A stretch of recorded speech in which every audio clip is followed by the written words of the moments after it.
Which is starting. making fun. Oh, sorry. Hi, welcome to Enchantment of Eternities, live Game of Thrones watch along. I am joined by Ellen. In my announcement video, I said Helen. I must apologize for that.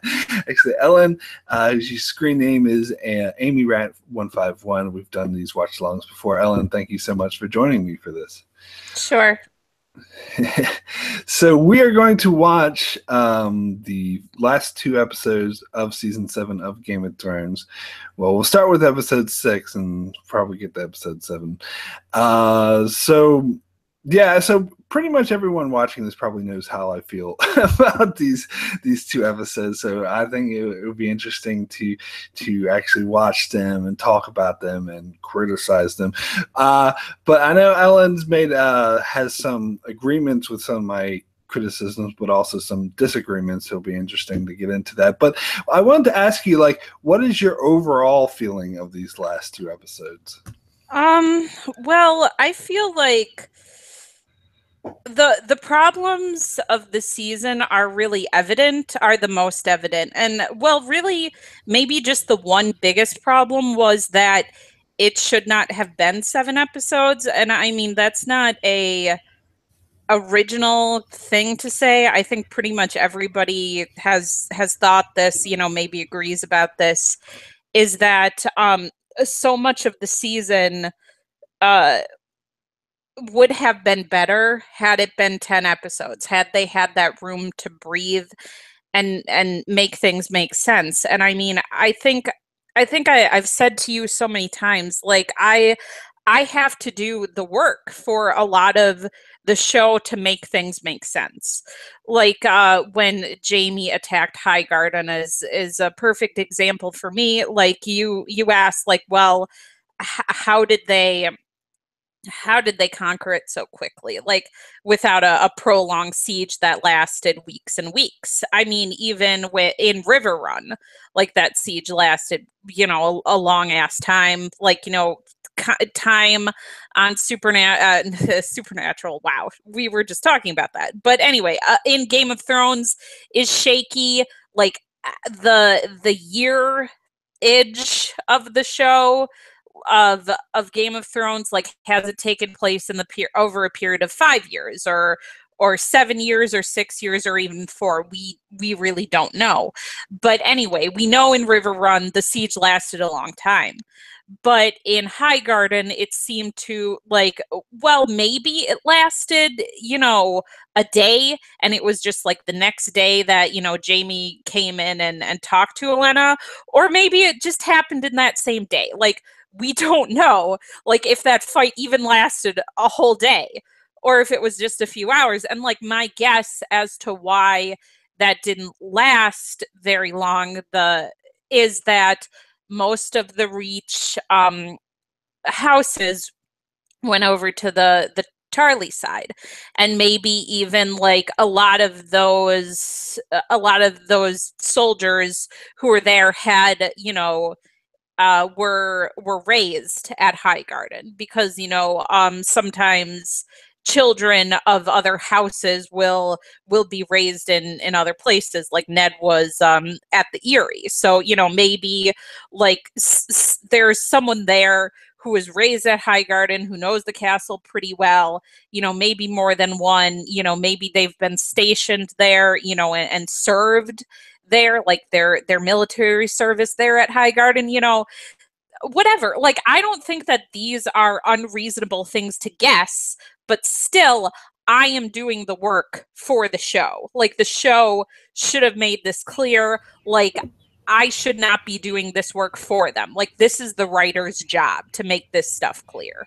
Yeah, I agree. I agree with what you're saying. I see what you're saying, because I think the show, to some extent, has always sort of treated this audience intelligently. So it didn't fill in the lines for them, and always left the audience to sort of connect the dots on their own. But I agree with this season, they've taken that to too far of an extreme, where the point is they're not making things clear at all, and it's just too much, and it's coming off as bad writing, honestly, in my opinion.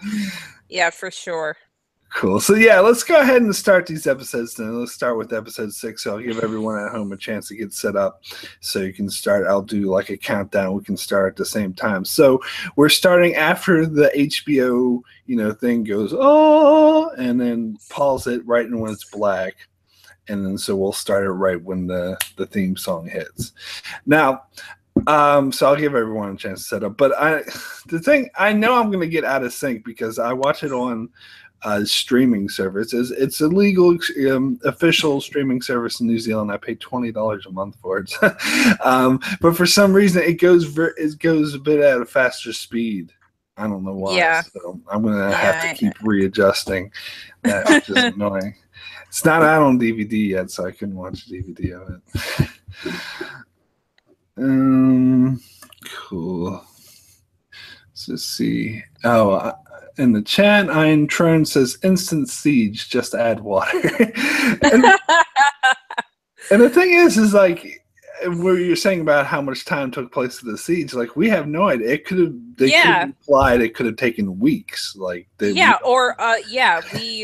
don't know. Like and the pace. I mean, the pacing, the quickness was the biggest problem. I feel like a ton of other problems stemmed, from there. Yeah, absolutely. Cool. Okay. And Ian Turn says they also don't have books anymore, and books provided many answers and background that were left off the TV show. Yeah, it is kind of like this season was the adaptation of a book that doesn't exist yet. Like it kind of like a Harry Potter movie. Like the pace of this was kind of like a Harry Potter movie, and stuff was left out where it's like if you've read the book, it all makes sense, but you're not sure if the audience who hasn't read the book understands what's going on, or how these characters got to this place and what was all involved. Will Lamtrip says we shouldn't complain about the time issue. George R.R. said if he wants someone to be somewhere, then they'll be there. Yeah, but I don't know if I agree with that entirely, because and it's not just there's a time difference, it's a discrepancy, is that it's inconsistent and doesn't make sense with everything else going on, which doesn't exist in his books. He will, one chapter will be out of frame or whatever, but the travel times will all make sense. And the show, for the most part, it has, but it's just these last couple of seasons, especially this one. It's gotten and like you said, people who don't even care about the geography of Westeros, who don't even think about it at all. Like I know my mom doesn't. She doesn't think about that stuff at all. But in this 6th episode, she noticed it. She thought that it was taking too quick of a time, and that was kind of ridiculous that they were going so fast in between locations. Even my mom, who knows nothing about the universe of the show, who doesn't even know the characters' names. I tease her all the time, and I'll be like, "Mom, what's the name of that character?" And she'll be like, "I don't know." I'll be like, "That's Peter Baelish, Mom." "Oh, okay." She doesn't even know all the names of the characters. If I asked her, I'm like, "Mom, who's Missandei?" She would not know. But if I showed her face, she'd be like, "Oh, Daenerys's friend is." Yeah. So yeah, she would know. Yeah. But the name, she doesn't know. But so yeah, even her, she noticed. She's it's taking too quick, it's too convenient, it's contrived, even she noticed. So yeah. Okay, so just real quick, hello to everyone in the chat. We got DJ, Swagger, like me, 2009, Don of Ice and Fire, Don Willie. Good to see you here for this, and Will. Okay, so let's go ahead and get started. I think everyone should be ready, have it at the right place. Yeah. So I'll go ahead and start the countdown. I'll do 3, 2, 1, go, and we'll start it at go. Okay. All right. 3, 2, 1, go. Go. It's not playing. Okay. Is it playing for you now? Yeah, but that's okay if I'm a little bit behind because, as I said, it's going to. Yeah, that's right. One thing that and why isn't a lion on King's Landing now? Like, that's something that I don't really understand, because Cersei is queen now. Like, there's no pretext, whatever. I can't talk anymore about who's ruling Westeros. So it should be the lion that's on there. Oh yeah, I don't get that. Yeah, a lot of people are saying that, and like, it's not a big deal to me, but I can definitely see that. And I don't know, like, this opening credits is really like probably really expensive to do, so I can kind of understand why they didn't spend all the money. Yeah, they are. They are. And I mean, they didn't even put like Highgarden or Casterly Rock on there when they should have in the third episode. I do like how it pans over to Eastwatch. I do like that. Yeah, that's pretty cool. I was trying to think if there's another city they left out. Oh, like last year they left out Old Town, but they added that in this year. So yeah. I mean, I wonder what the map is going to be like. I guess it's going to go back to like season 1, where it's just going to be like 3 locations next season. Yeah, I love how the bars, and I had to look that up, how like the last bar is like the end of Robert's Rebellion, and that's why the stag looks all triumphant at the end. So I think that's cool. Oh yeah, Will in the chat says, I hate that channels are already releasing so-called spoilers.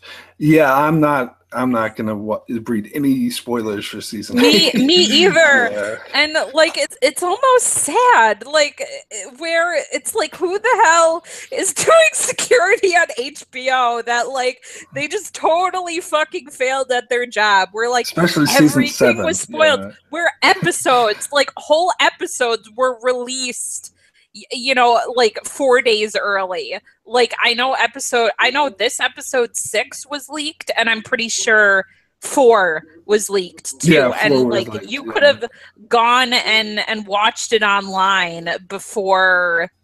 Yeah, so that's pretty damn sad in my opinion. Like you have just failed at your job in a way I can't even quite fathom. It's like, wow.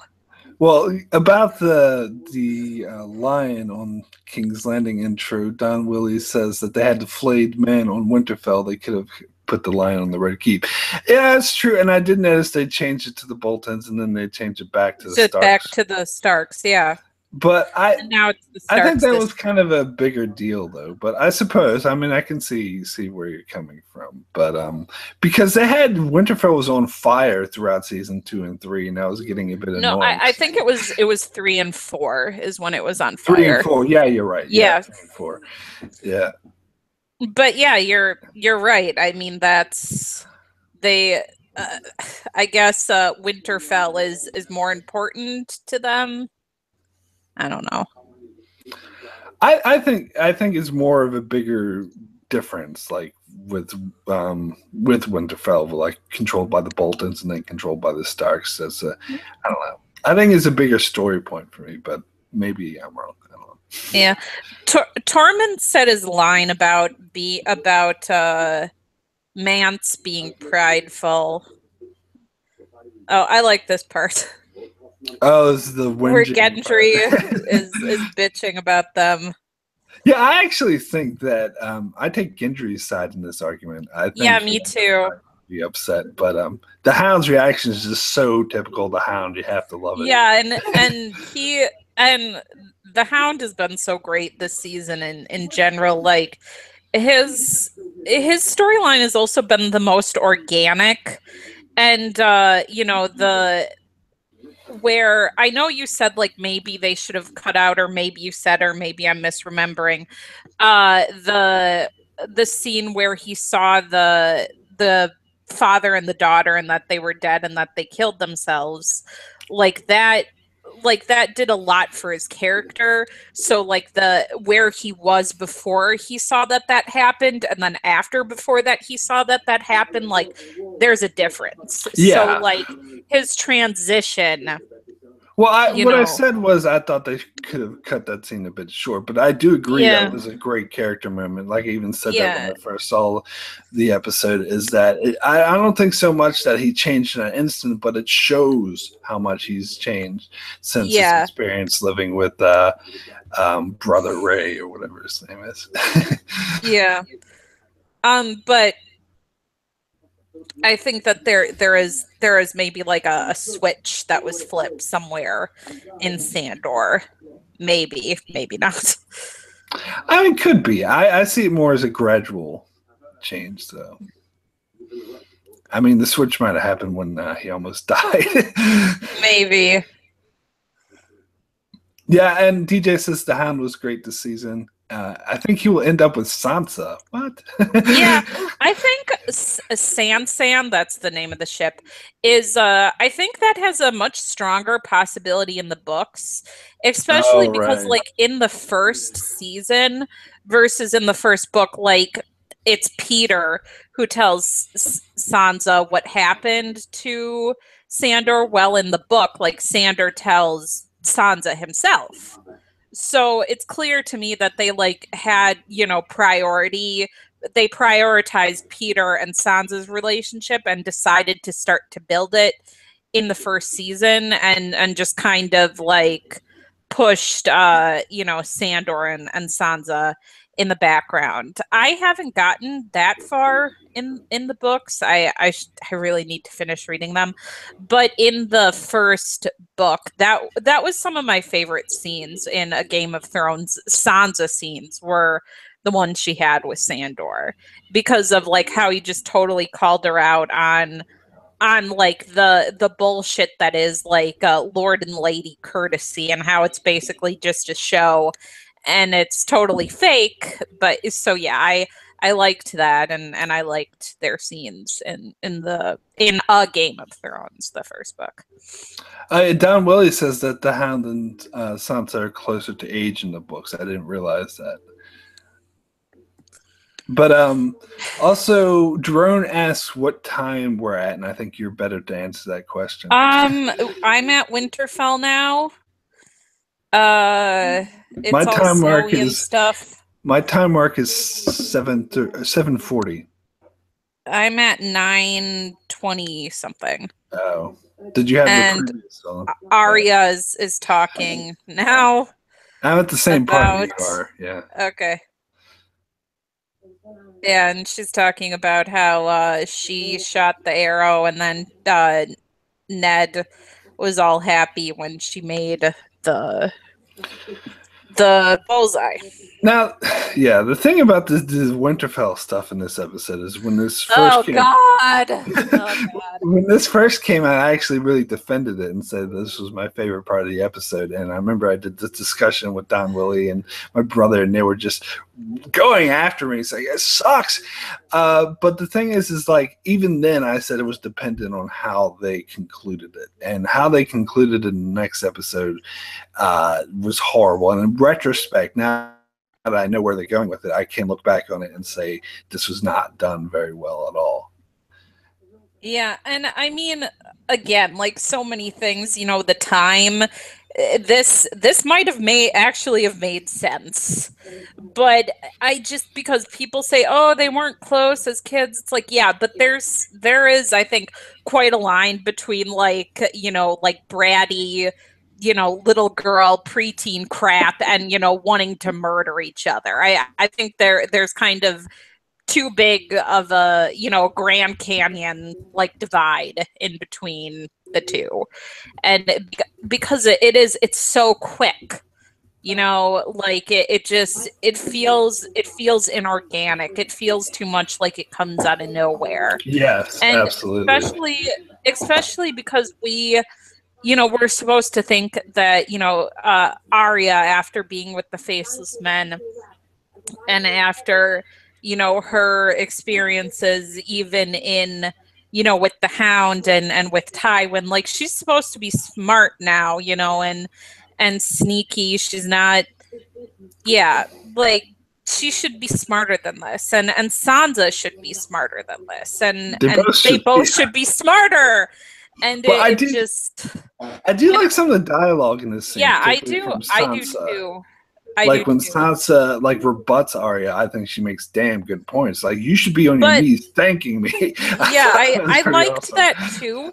But to me, and someone else pointed this out, like a meta that I read, that like the obvious thing that Sansa should say here is like, what would you have done, Arya? Like if you were sitting down in front of the queen and she told you that writing this letter was the only way to save our father, a father who Arya loved more than, life itself, like, what would you have done? And, you can't tell me that Arya wouldn't have done the exact same thing that Sansa did. And if you say otherwise, I don't believe you. So, yeah. But yeah, that's like the obvious rebuttal. And it's like, it's right there. The obvious is right there. And it's not being like seized upon the obvious. Yeah, I think that is a good point. I think she should have said that. And I think a lot of these scenes, you can tell the writers are purposely leaving stuff out or having the characters act out of character in order for plot purposes. Which is crap. But in the defense of a bit, Sansa does point out when she said Arya's there, she was like, "Oh, so why didn't you go and save Ned?" So I think that was a good rebuttal, but I do agree that it should have been done. But if they were true to the characters, then this conflict would have never blossomed, because the conflict makes no sense. And so it was done for plot purposes, so they could come up with this contrived conflict. Because, I mean, I've always said that there's always a conflict between Arya and Sansa. They've never gotten along. For sure. But in order to, like, grow it to the extent they want to kill each other, I don't know if they could ever actually do that and it makes sense. It's just, that's just too much. The one thing, and I said, like, maybe if they had Sansa this whole time, like having these like provocative conversations with Peter where they talk about like, what does it take to rule a kingdom, and like, what should you do, to people who are disloyal, like, or if commoners don't pay your taxes, and like they have this back and forth with one another, and then like eventually like Peter, kind of asks her like, what would it take to overthrow a kingdom? And it's like, gasp for us, the audience. Maybe she's going to betray Jon. But it's like, there's nothing in this season. Like, you are a moron if you thought at any point this season that Sansa was going to betray Jon. You are an idiot if you thought that. Well, I don't think it was because there wasn't really anything there to suggest that was going to happen. I think the conflict between Jon and Sansa was played well at the start of the season. Yeah. I think having a leap where she would like out him as leader, I think that the show didn't earn that. Like that is too big of an extreme. No. But so we back to the Hound and Tormund. Is that what you see? I love this interaction. This is probably my favorite interaction of the season. I do too. I love it. I love it so much. And that's the thing with like this Beyond the Wall storyline, because when we get to later in the episode, I'll be doing a lot of complaining, and a lot of people consider this the worst episode of the season, if not the show. But these interactions here were great. Like, this was the one like bright spot of this storyline, especially this here with the Hound and Tormund. Yeah. He likes Dick.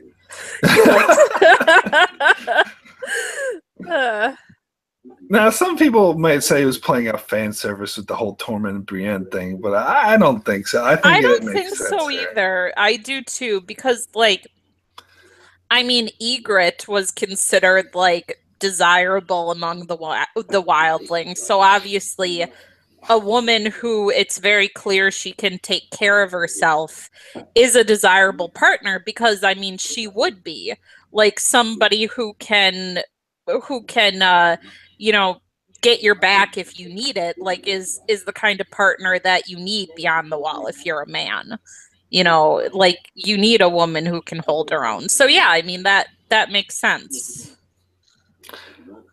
Yeah, and I love how they like the Hound found out, you know, when talking about Brienne as the person like almost killed him. It's like, you're with Brienne of fucking Tar. Yeah. But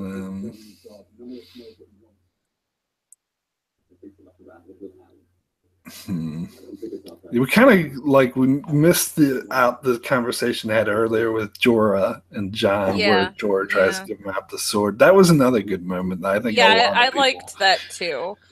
And it felt organic. A line that felt kind of obvious though is Jorah talking about Jon's kids. That's pretty obvious. It's like, oh, Jon's gonna have babies, guys. Yes, like that. That feels like quite. That felt like a big hint to drop, especially since since Jon has had like never talked about kids ever in any context. If I mean, the show has always been really clunky with the foreshadowing, but in the previous seasons where everything else around it was really good and well built up and well explained, it actually worked, and you could be okay, that's fine, they're foreshadowing it. But if everything else is kind of falling apart, then the clunky foreshadowing looks a lot worse. And speaking of that, like we just got the scene with Beric and Jon where Beric is like, oh, you don't look like your father. Very, very obvious. But of course, like we already know that Ned's not his father. Yeah, you just had to drill that in. Yeah. Well, and just I think more reference to his real daddy. Like I joked to my sister about how it's like an episode of Maury. Like the test came back. You are not the father. Yeah, I think I've seen some memes or something like that online. I'm pretty sure they exist. There was the episode of Star Trek where of Next Generation, the one Ferengi makes Picard think that one kid is his son, and I made the same joke in that episode with my sister. Okay, so now I'm with Tyrion and Daenerys is where I am now. Yeah, that's where I am too. Don Willie in the chat is like, wait, Ned isn't Jon's father? And does that. Oh my god. This whole thing with Tyrion and Daenerys, like Daenerys kind of, I don't know how you feel, but she kind of irritated me in the scene a bit, because every time Tyrion tries to speak reason to her, she's like, oh, you're kind of trying to betray me. Well, you just want to betray me. It's like, stop doing that. Yeah. And you know, the actually successful thing that Tyrion did this season was talk, not action so much. And I think you talked about, or maybe I talked about, like what would have been a good scenes that should have been included this season is either Tyrion writing letters to other houses in, maybe, that aren't aligned with them, like houses in the Vale and in the North and in the Stormlands, if, whoever the hell is leading the Stormlands now. Or even yeah, exactly. Or even going to those places and trying to convince the lords to support Daenerys like that. And that would have also given him, like time to shine, and we'd have him be like, that's what he's good at, and his strengths then would have been showcased that way. Well, yeah, and as I said, like this season, Tyrion's come off as an idiot. Like all of his plans, not so much in this episode. In this episode, he's actually kind of wise by telling Daenerys not to go north. But I guess we'll get that more in the next episode. Yeah. Like his whole plans at the start of the season. Oh, let's not attack King's Landing. It got all the allies killed. I actually don't think that was a terrible plan. Like, it kind of reminds me of the line in Pirates of the Caribbean where Elizabeth like wants them to get rid of all the weight on their ship so they go faster, but then it fails and somebody says it was a good plan until now. And that's kind of how I feel about like Tyrion, like his plan to have the Unsullied attack Casterly Rock wasn't a horrible plan, but he underestimated Jaime and how well Jaime knows Tyrion. So that's like where he failed. So like he was just bested. It didn't make his plan like the dumbest thing ever. Yeah, I mean, I guess his plan wasn't the dumbest thing ever, but if you look at it with the benefit of hindsight, you can tell. Yeah, like, yeah, of course. It was a major mistake and they shouldn't have done it. But the real thing of what I'm saying is him being an idiot is in the next episode, which I guess we'll get to, where he believes his sister. Because he's even talking about right here in this scene how his sister will betray them and she can't be trusted. And yet, this whole plan hinges on them convincing her of something that they know that they'll never get her on their side. So this whole plan to get the White was his idea, and the whole plan was stupid. Yeah, and also I think one thing that that kind of irritates me about how they've written Daenerys this season is like it seems a little clumsy, them doing the like, oh, maybe she's gonna turn evil, because a reason why I like Daenerys so much, and I really love Daenerys, is that there is a real possibility of villainy with her. And that's what makes her, like, one of the things that makes her interesting. But this season, it's felt a little clumsy, like too much of her being like aggressive when it didn't necessarily make sense, or not considering whatchamacallit's alternatives when they would have made sense. Her burning the Tarleys especially, like yeah, I don't know. Well, I kind of disagree with you there. Actually, well, not the Tarleys, but like I totally agreed with her. Strong. I guess strong arming the rest of the she should have killed the Tarleys. I misspoke, but maybe she shouldn't have just been like, you follow me or you die, to the Reach army, to the Westerland army. I totally agree with that, but like the Reach was her allies, only they betrayed her allies. They did kill Olenna, but it's like also the soldiers aren't some of those people are low-born people, and she sort of favors herself as the people's queen. Like, but that's how she only kill the lords, though. She didn't. Yeah, but if maybe if they would have also had a scene of her turning to the low-born soldiers, where she says, you have a choice, you can follow me or you can just go home. Yeah. If she would have done that, that would have been like, oh, this is Daenerys. But the thing is, and I see Don Williams and a few other people in the chat talking about how she's just wants to burn everything and being the Mad Queen. But the thing is I totally disagree with that. I think the issue with her in season 7 is that she wasn't being the Mad Queen, where she should, if she was, she just would have went to King's Landing and killed Cersei, and then that would have solved all the problems. Is the whole thing of her, no, we have to be all benevolent, we have to show the people that you're good, that you're not evil, blah blah blah, and it's because of those sentiments. I think took down the wall. Yeah, I think she was both too hard and too soft at the same time, and they really, really didn't reconcile the two, of her being like, oh, I have to be but now, oh, I'm being good queen now. Oh, now I'm evil queen, or just bitch queen, where I'm just a bitch to Jon for some reason upon their first meeting, which, feels clumsy in hindsight as well, and just was obviously them, oh, they hate each other at the start of the season, but then they love each other at the end. Like it's obvious that's what they were going for versus it feeling more natural. Like her being wary of John made sense. Her being an asshole to him did not make sense. Yeah, I totally agree with you. Completely agree with you on that.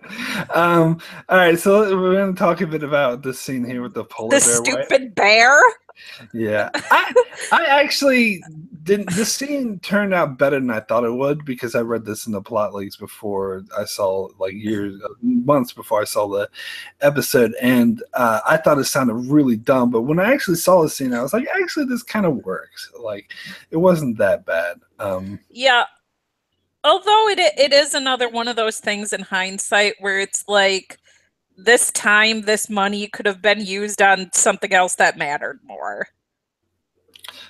Yeah, I suppose so. I mean, as someone in the chat, I think it was Jerome, I can't remember, someone earlier said that they would rather have 10 episodes of crappy CGI than 7 episodes of the high, expensive, production quality. I kind of agree with that. I mean, there definitely should have been 10 episodes this season. And they could have spent their money a bit more wisely than having scenes like this. I guess the main point of the polar bear was to foreshadow, hey, animals can become whites too, to foreshadow the whole dragon thing at the end of the episode. Yeah, which yeah, I mean, it's not something I mind that much. It's just like the same deal with the Ed Sheeran cameo, where at the time I actually liked that scene a lot because, obviously it's where, most of the people who have been soldiers throughout history were not there because, they believed in like the cause of their lords or their politicians or whoever. Like they were drafted and forced into it. Like that's why they were there. So yeah, I mean, I liked that scene, but again, in retrospect, it's like that's time that could have been used on something else too. Absolutely. Like Edmure. Edmure could have got a scene in that episode, and he really should have of gotten one. So yeah. Yeah, I totally agree. And at the same time I saw that scene, I said the same thing. This is a good character building scene for Arya. It helps develop the world. But in retrospect, seeing how freaking rushed these last 3 episodes were, it's like, well, actually, that time could have been better spent than what they did. And now we're at Sansa being a absolute dumbass and telling Peter things. And like, I hate this so much. Like I do. I mean, how much I fucking hated this Winterfell storyline. Oh my god, like this I hate it. I hate this storyline more than anything in the show. And because it's like Sansa has anybody who will listen, she'll say, he's untrustworthy. Don't trust him. He doesn't do things, for nothing. Like he's doing this, to get to you. And it's like, and now you're talking to him, it's like, what the fuck is going on? What is happening? And again, like I said, if in previous episodes the two of them have had conversations, then this would make sense. Absolutely. But they haven't, and like before this, like pretty much every opportunity he's taken to talk to her, she's shut him down. She's basically said, shut the fuck up, I'm not listening to you, you're an asshole, go away. But now she's confiding in him, so it's out of character and it's dumb and it's Well, anyway, they're cracking me up in the chat here because, Iron Churn says, what's an Edmure? And Don Willie says, I think that's Ned's full name.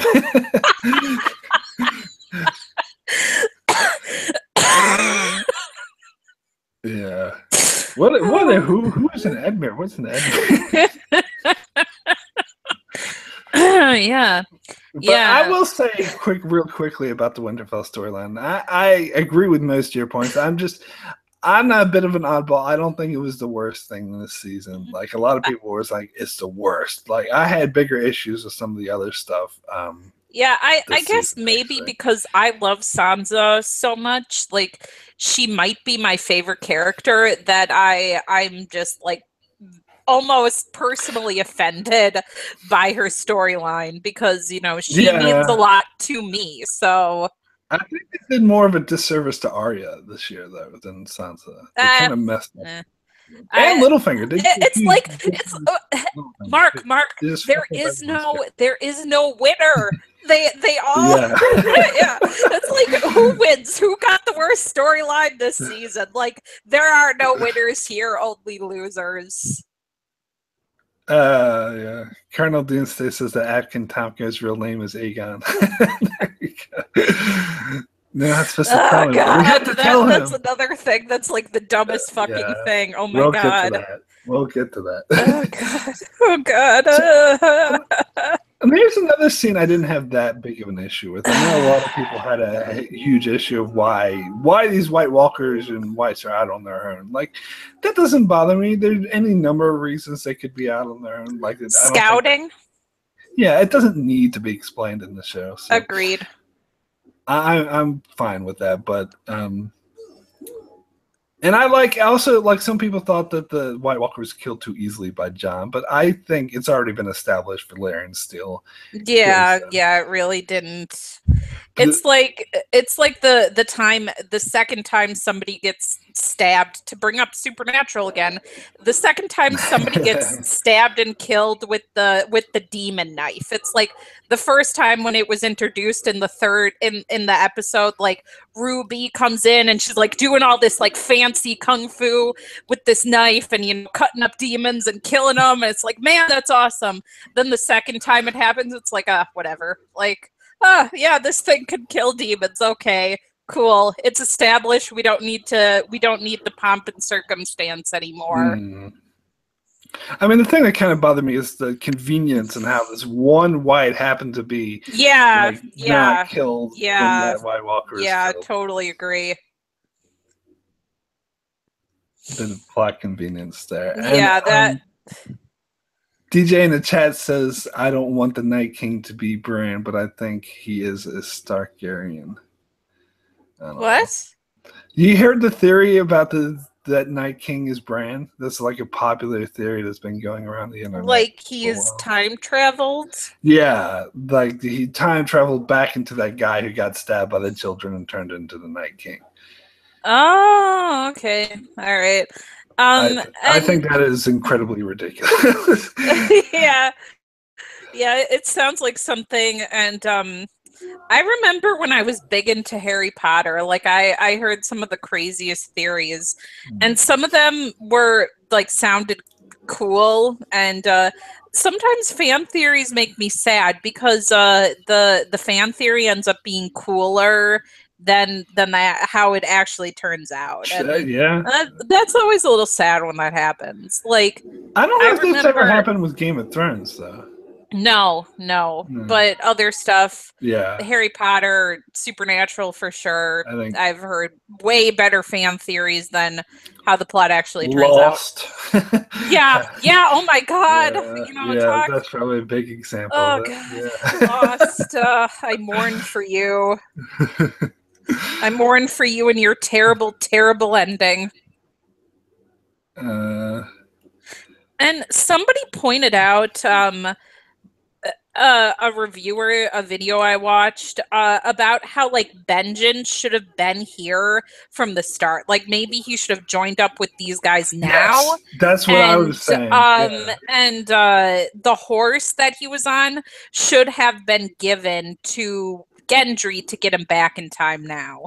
I hadn't heard that. That would have made sense too. Yeah. But yeah, the whole Benjen Ex Machina is like one of the worst. Well, and I said this before, the show is way too in love with the big damn heroes trope, and that's where the hero comes in and saves the person at the end of the in the nick of time, and that's named after Firefly, like when Mal and his second in command come in. What's her name?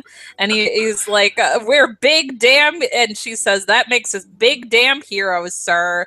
For coming in the nick of time. So But yeah, like this show is just way too in love with that trope, and they've used it too many times, where people come in and save the day in the nick of time. I had to Can we mention talk? in the chat, Tom Willie says Gendry equals the Flash. Yeah.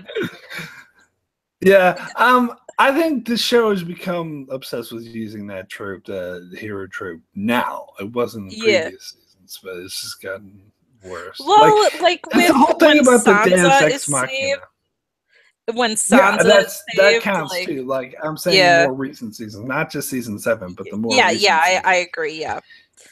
Let's talk positive about how great the production is for this show and how they built that stage that they're all on, you know, with the ice falling down, and how that's a really cool sound stage that they built to make this scene possible. Let's give a hand to all the carpenters, all of the engineers who involved, the lighting people. Aren't they just great? Aren't they awesome? Yay.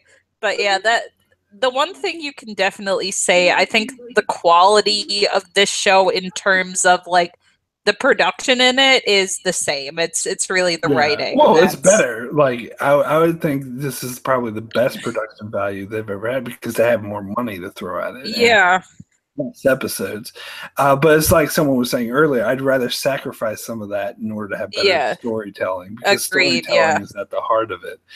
Yeah. But even if they did sacrifice some quality, it would still be good quality. It'd still be better than every other show. Like the quality in the show has always been. Back in season 1, when they didn't have that much money, it was still like really top notch. So, yeah. But yeah, it probably was the best, and that's something that you can't fault season 7 is the production. No, maybe some directing choices, I would say, didn't work out very well. A lot of people had issues, particularly with this episode, with the way it was edited and shot. Made it a bit confusing and hard to follow what exactly was going on. And they weren't very. This is something my brother complained about. They weren't very clear on all the red shirts, the other, wildlings, people that join them. They were just random. Like you never see them unless they die. Like they're just there to die, basically. Yeah, that and I think of that great. It's an old meme that's like expendability, and it has Kirk, Spock, Bones, and like just another red shirt, and they're like, guess who's not coming back? And yeah, that's and it's like we have no idea who the hell these people are. We don't know if they're wildlings, we don't know if they're Night's Watchmen, we don't know. I assumed they were wildlings because I think they were trying to tell us that the wildlings took over Eastwatch. Right. But I thought there were at least some. Yeah, I think there were some Night's Watch there, but I think it's a majority of wildlings. Right. That they're implying is the wildlings that went with them. And Thoris is the only one who died. Yeah, well, some people said, well, Benjen died and Viserion died, but that's different. They're not actually in this little group. And plus, the Benjen's death was so contrived and dumb. It's just like, that doesn't make it any better. No, and like he should have been a part of the group, maybe not right at the beginning, but close to the start where he finds Jon and he's like, okay, let's go on an adventure, boys. One thing that someone that I've read, and I'm not exactly sensitive to this issue as much as other people, but some people are uncomfortable with the fact that like the Stark the Stark girls are so at each other's throats, and like these men have more reasons to hate each other than like the two of them do, yet it's like the two of them who want to kill each other and these guys are all buddy, and some people think that's kind of misogynistic. I'm not exactly sure if that's true. I wouldn't agree with that. I think it's just bad writing. It just wanted to create conflict, create thing in Winterfell, and that's why they had the two sisters fight each other. I don't think, they just didn't need any conflict here, and they kind of ignored the I bigger mean, conflicts. they could have done a conflict between Arya and Sansa. In fact, I was expecting that, but I was expecting it to make more sense. And it didn't have to be as grand as I'm going to kill you. Like, that's taking it too far. I was expecting something a bit more believable and realistic to the characters. They just went too far and too fast. The whole like season. Yeah. But it's interesting because I met a friend of a friend who I'm kind of acquainted with, and we talked about Game of Thrones, and he loved the season. He was like, every criticism I had, he disagreed with. He's like, no, I think it made total sense for Arya and Sansa to hate each other. I love the way they killed Littlefinger. I'm just like, okay, all right. I guess some people have that perspective. Yeah, see, I don't know if you're going to disagree with me, but I don't think it's the most unbelievable thing that the Night King has these kind of spears that are like kill anything spears, not necessarily just kill dragon spears. Mm-hmm. Like they're just kind of general kill anything spears. That's kind of what I thought they were, like not dragon killing specifically. Well, all right. I will say, like, I can see what you're saying, that it isn't the most unbelievable thing in the world, but I just think that the show didn't earn it. I think the way I saw it on the screen just seemed to come out of nowhere and unbelievable. Like, I saw some memes. That shot is so beautiful with the Night King and his soldiers. So pretty. I saw some memes. I had to go and find them. It had the Night King, like, superimposed the Night King's head over top of, like, Olympic javelin throwers with, like, Olympic gold medal. But anyway, this Sansa sending Brienne away. Like, to me, I didn't have an issue with this. To me, I think... Yeah, I said this at the time, and I still stand by it. I think this was Littlefinger manipulating Sansa to send Brienne away because he didn't want her there. Yeah, I think that I think maybe if you want to believe that Sansa planned this all along with Bran and Arya, like you can think maybe she sent Brienne away for her own safety. And like maybe she was worried that like they'd have to use Brienne in their deception. I'm just, trying to be nice, I guess, to the show right now. And yeah, but I think like some people still hold true to that maybe they were in on all along. But I think the deleted scene that we've heard about totally dismantles that. At least in the showrunner's mind, that is not what they were planning. I think either way would suck to me, honestly. I don't think one is better than the other. I think they're both. I think one is better than the other, where they planned it all along, because that way Arya, Bran, and Sansa aren't all unbelievable dumbasses. Because like Bran. Like, even though Bran is like Branbot 3000 now, he still needs his family to stay in power at Winterfell to be able to stay there and be safe there, because he needs, be like, he needs his physical vessel safe from harm. And so the best way to ensure that is to keep his family in power. Well, so like, Sansa killing Arya might be a threat to the family staying in power. So, yeah. Yeah, I mean, that makes sense. And I want to clarify what I mean. Like, if they had like planned it all along with Arya and Sansa were in on it, and they tricked Littlefinger, like the concept of that, I'm fine with. But it's the execution that we saw it on screen. Yeah, it would have made no sense for like Arya and Sansa to have this yelling match where they're crying in a room alone with no one else there. Why would they play unless we assume that like we could have seen like a servant like listening at the door, and that would have made See, that's what my brother said. If they actually had a servant in the room with them, or like at the door, that's kind of iffy. I suppose you could get away with that, but I think it would make more sense if they were actually in the room, so it made it clear that they were putting on a show for the servant who would go tell Littlefinger. Yeah. But the fact that they didn't do any of that and they were clearly on their own, like some people are like, "Oh, maybe Littlefinger could be peeping through a peephole." That's ridiculous. Yeah, that is. it's getting back to what you said about too much occurring off screen. Yeah. But okay, yeah. something positive. I fucking love Daenerys's costume. Like that thing, that white thing is so cool. It looks so great because in her costumes, like dragon scale is incorporated a lot in her costume, but now she actually, like looks like her dragon. So that is so cool, and I love that. Somebody pointed this out, how this is like the scene in the first Lord of the Rings where one of the hobbits knocks over a dead soldier and the helmet like falls down the well, and that's what this is like, because then right. yeah.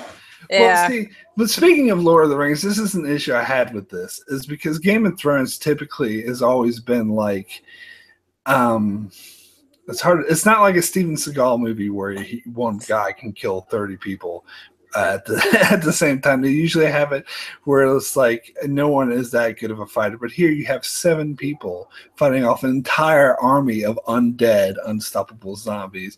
And to me, that I bought that in Lord of the Rings because Lord of the Rings kind of did that when they had the Fellowship fighting off an entire army of Uruk-hai. But because that it's established that makes sense for that's the kind of movie we're watching where stuff like that happens.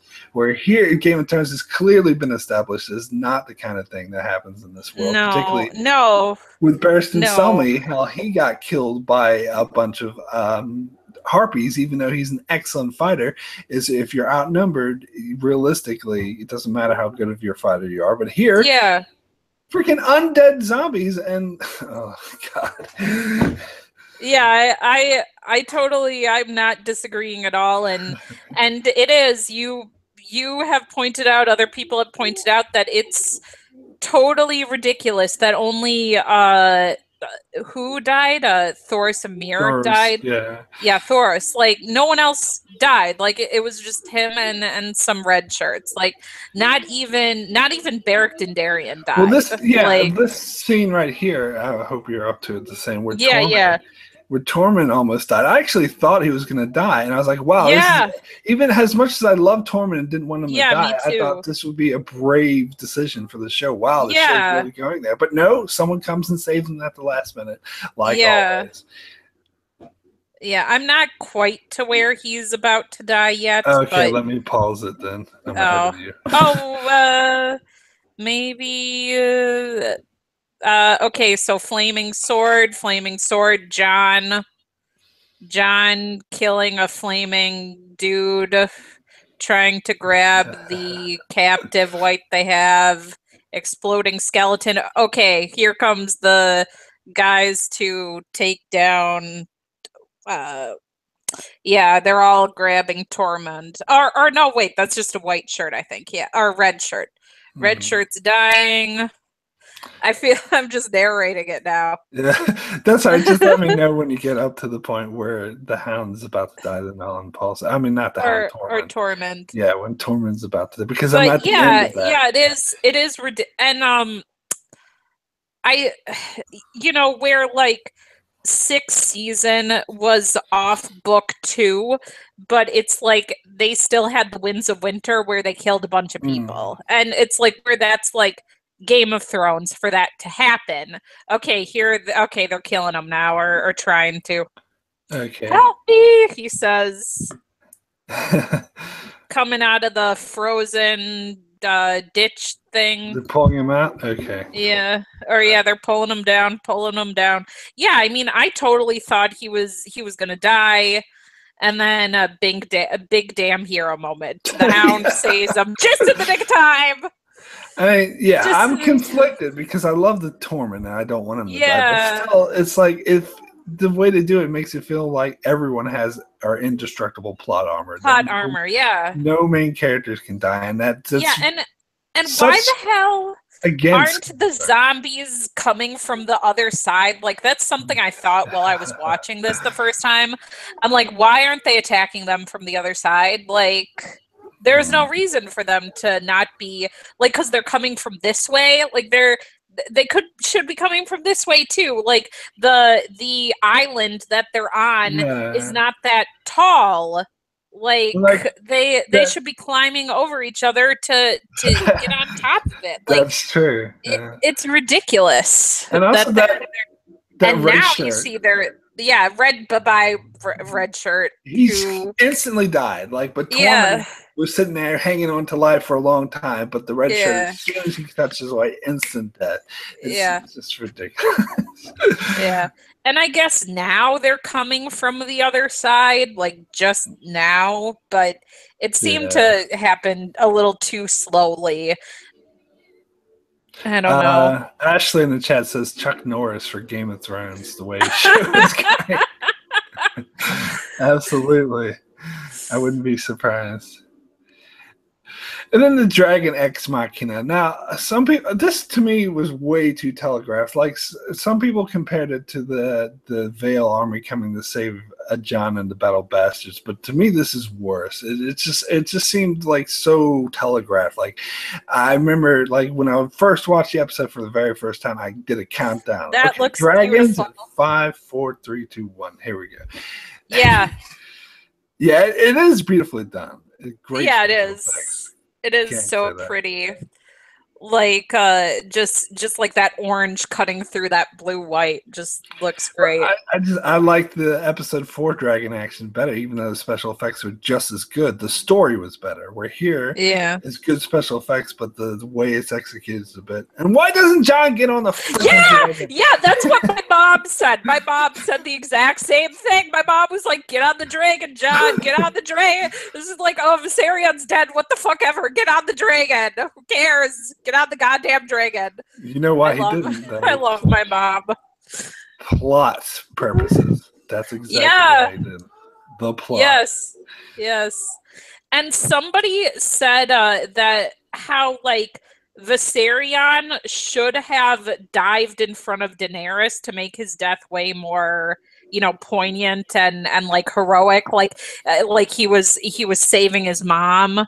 And Drogon, so he jumped in between and he saw, and I think that also would have caused a little more dread in us, the viewer, where like we see like Viserion making like that quick decision to do that would have made his death better, and I agree with that. The Olympic javelin. Javelin. Yeah. Well, the one thing I will say about the one thing I did really like about this episode or this scene is the reactions of the characters. Yeah. Some people think like Daenerys should have like cried more, and I maybe next episode, like in episode 7. Yeah, I think the initial but in shock this one, the initial shock, I believed. I believed her shock and her reaction. If she yelled or something, I think that would have been a bit over the top or over dramatized. I think this is beautiful the way she played it. Especially you see Jorah looking. He's not looking at the dragon. He's looking at her. Yeah. Yeah, because he's more worried about her, how this affects her, and that's so true to the character. Yeah. Yeah, I think that I really like this moment. This is great how all of them look. But I mean, it's kind of harping like I guess is earlier. Oh, poor Drogon, poor baby. He lost his brother. Poor baby. Poor giant baby fire-breathing dragon. But earlier in the episode when Beric pointed out to Jon that you have to kill the Night King and everything was in. I think they're setting up for the end. That's how this series is going to end. Yeah. And it feels so like Lord of the Rings, not Game of Thrones. Absolutely. Which, I mean, there's totally a place in this world for fantasy stories like that, but this is not that. And my mom, like I said, she's like, get on the dragon. Why isn't he getting on the dragon? It's ridiculous. But to your point earlier about the books and like season 6, like you said, it still had it made me realize recently, like season 7, they're pretty much into book 7 territory, pretty much. Like when they were writing season 6, they still use some of the stuff from book 5, like the King's Mood or whatever, and book 4 and 5. And they talked to George R. R. Martin, who had written most of Winds of Winter at that point, or at least half of it. So they knew more detail about what was going to happen in Winds of Winter. So they still had an outline to follow in season 6, whereas season 7 is pretty much entirely on their own, just going off of very vague bullet points that he gave them. Yeah. And I think it shows. I think you can tell the huge difference. Yeah, although I like season 6 better than season 5, and season 5 had more of a book to work with, and I liked season 6 better. Yeah, season 6 is better. Yeah, I'll definitely agree with that. But they still had a lot to work on though. I guess that is true. Winds of Winter and stuff, and plus, like book 4 and 5, like they even said, like when they first thought about how they're going to adapt that, it looked like an almost impossible task because book 4 and 5 go off in so many tangents that the show is not going to go on because it has to simplify things. And they just realize he's there now. It's kind of dumb. It's like why weren't they standing over that the place where he fell in? Like waiting for his ass to come out to kill him, like right as he rose up from the water. Benjen X Machina. So dumb. And someone else, this said, the person who also said that Viserion should have dove in front of Daenerys and Drogon also said like that the Night King and Viserion should have fell into the water together, but to have made a cooler moment of them rising from the water together. Like someone in the chat is saying, and I've heard this before, that the Drogon should have just spit fire at the Night King and ended the whole thing. But the thing is that they showed before that the White Walkers are impervious to fire. Like they just walk right through it. But it would have been nice to see that. It would have been nice if they had a dragon and we could show it like go through them and do nothing. Or maybe that would have been how Viserion died. Trying to spit fire at him. Either trying to spit fire or trying to save his mom and brother would have been better ways for Viserion to die. It would have made the Night King come off as less of an Olympic javelin thrower if the dragon was right in front of him. Then it would make more sense. The end of Benjen. We hardly knew ye. It's so you deserved it better. You deserved the writers had no fucking clue what to do with them. They're just like, let's just have him show up and then kill him off. Like, there's no reason for him not to get on the horse with Jon. Yeah, there's no reason.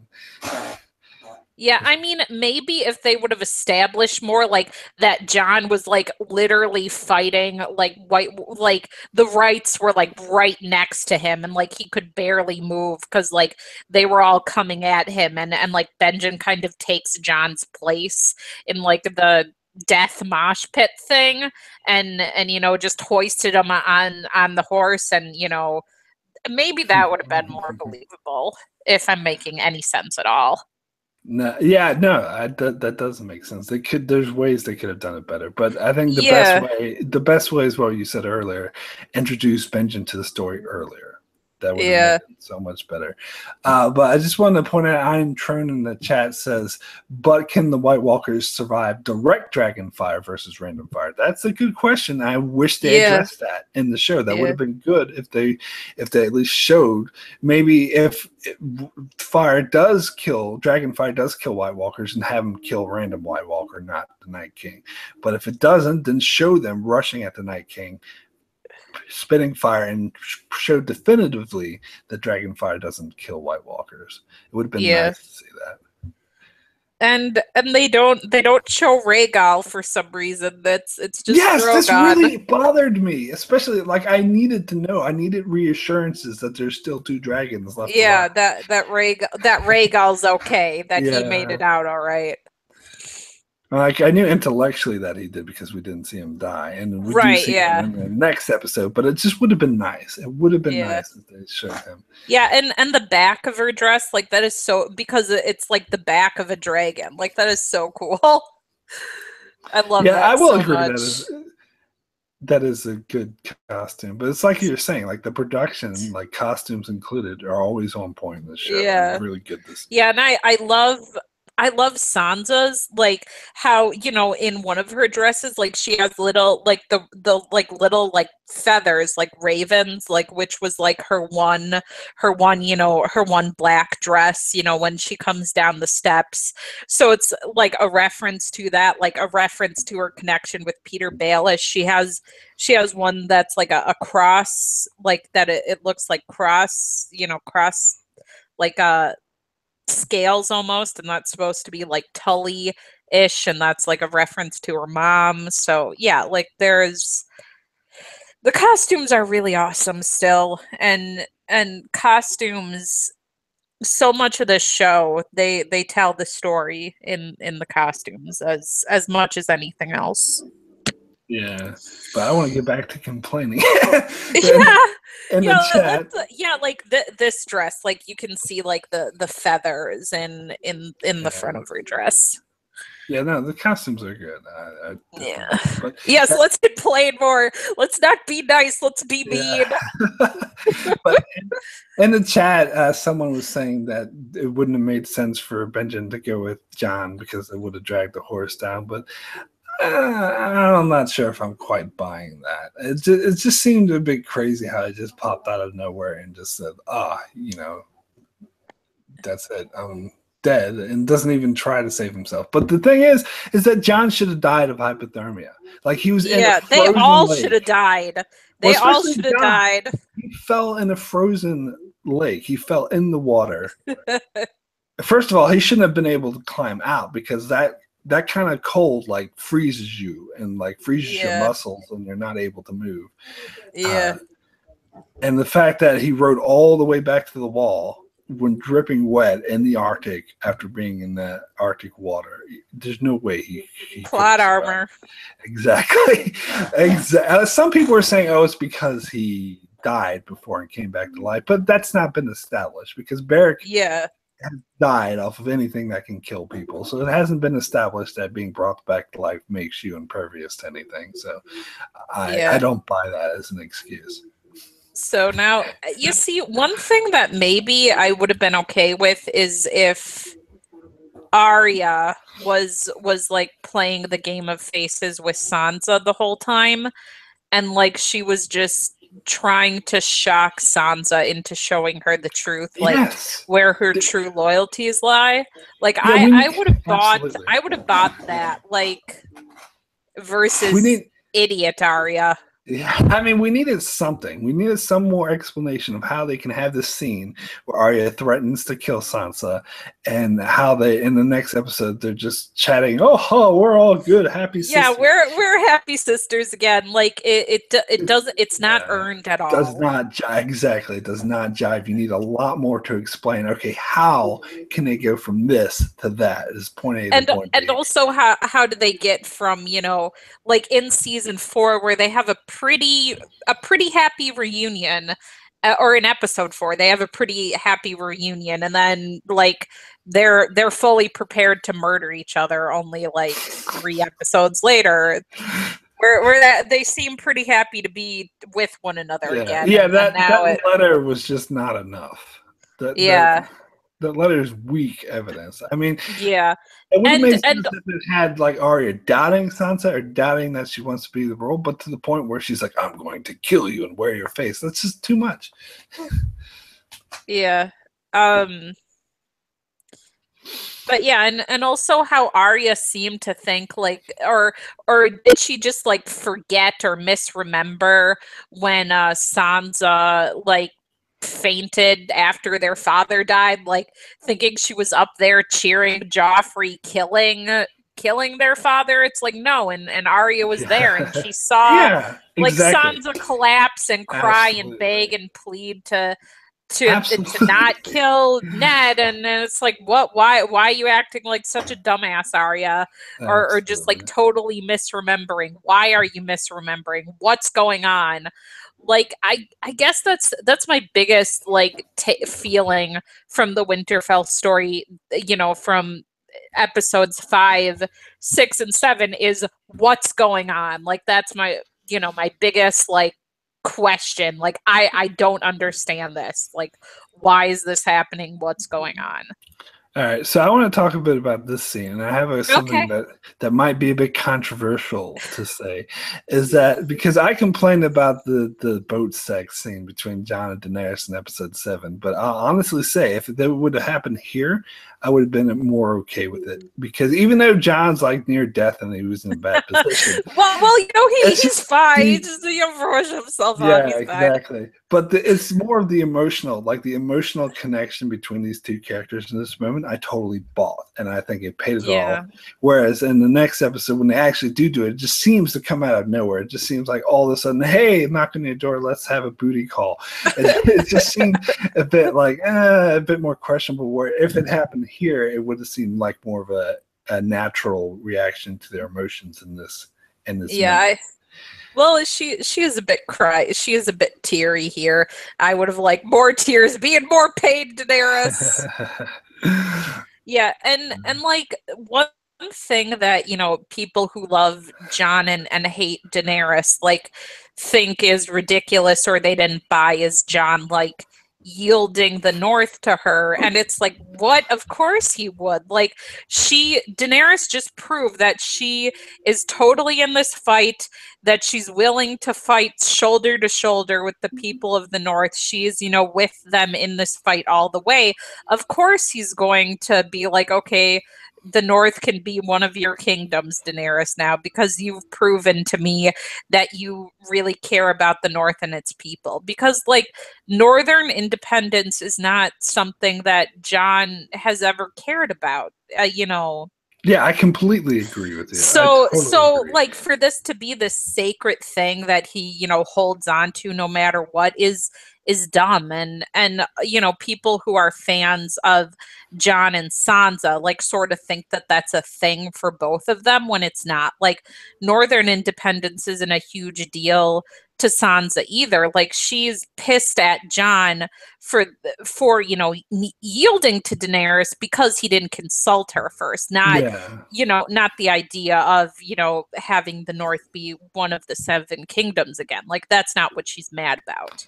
Now, all right, here's the thing about the chains. A lot of people complained about the chains, and a lot of other people came up with excuses to explain away the chains, that they got them from the wildlings, they saw them and got them Amazon. They are Amazon. I think, to me, it's just fun to joke about, to say stuff like they ordered them. Yeah, me too. Me too. Like, I guess they could be explained away by stuff like that, but it's still a bit far-fetched. And then you talk about the white scuba divers, how they had to go down in the water to attach the chains to the dragon. White scuba divers. That's a new one on me. Oh, you hadn't heard that one well, before? I was a little behind you. Now I'm finally there. Okay, let me pause it then. We're almost Okay. at the end anyway. All right. Yeah, we are. White scuba divers. I love that. That's awesome. So even though you couldn't come up with, like I said, if the Night King would have been down there in the water with Viserion, like, we wouldn't have needed these stupid chains in the first place, though. Yeah, Swagger Like Me says, tell me this, though. Who went under the water to winch the dragon? Yeah, that's right. But yeah, I mean, the thing is, it's like, even though you can come up with explanations for where they got the chains or whatever, it's just a whole combination of things that just happened. Seemed a bit too convenient, a bit too, like, contrived writing. Like, it's just writers like, oh, don't worry about it if it doesn't make any sense. We'll just, which I think they did a lot in this episode. Yeah.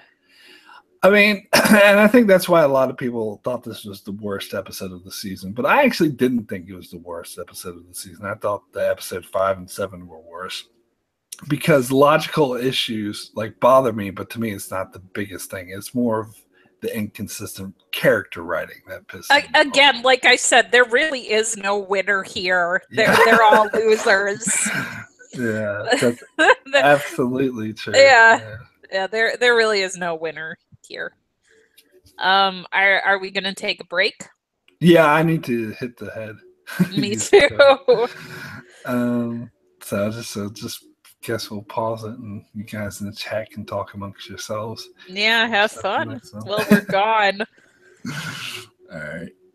Yeah, I'm gonna look at my living room. Isn't it interesting?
All right. So you guys know the deal. You can get set up for episode 7. It's after the HBO. Oh, and then pause it.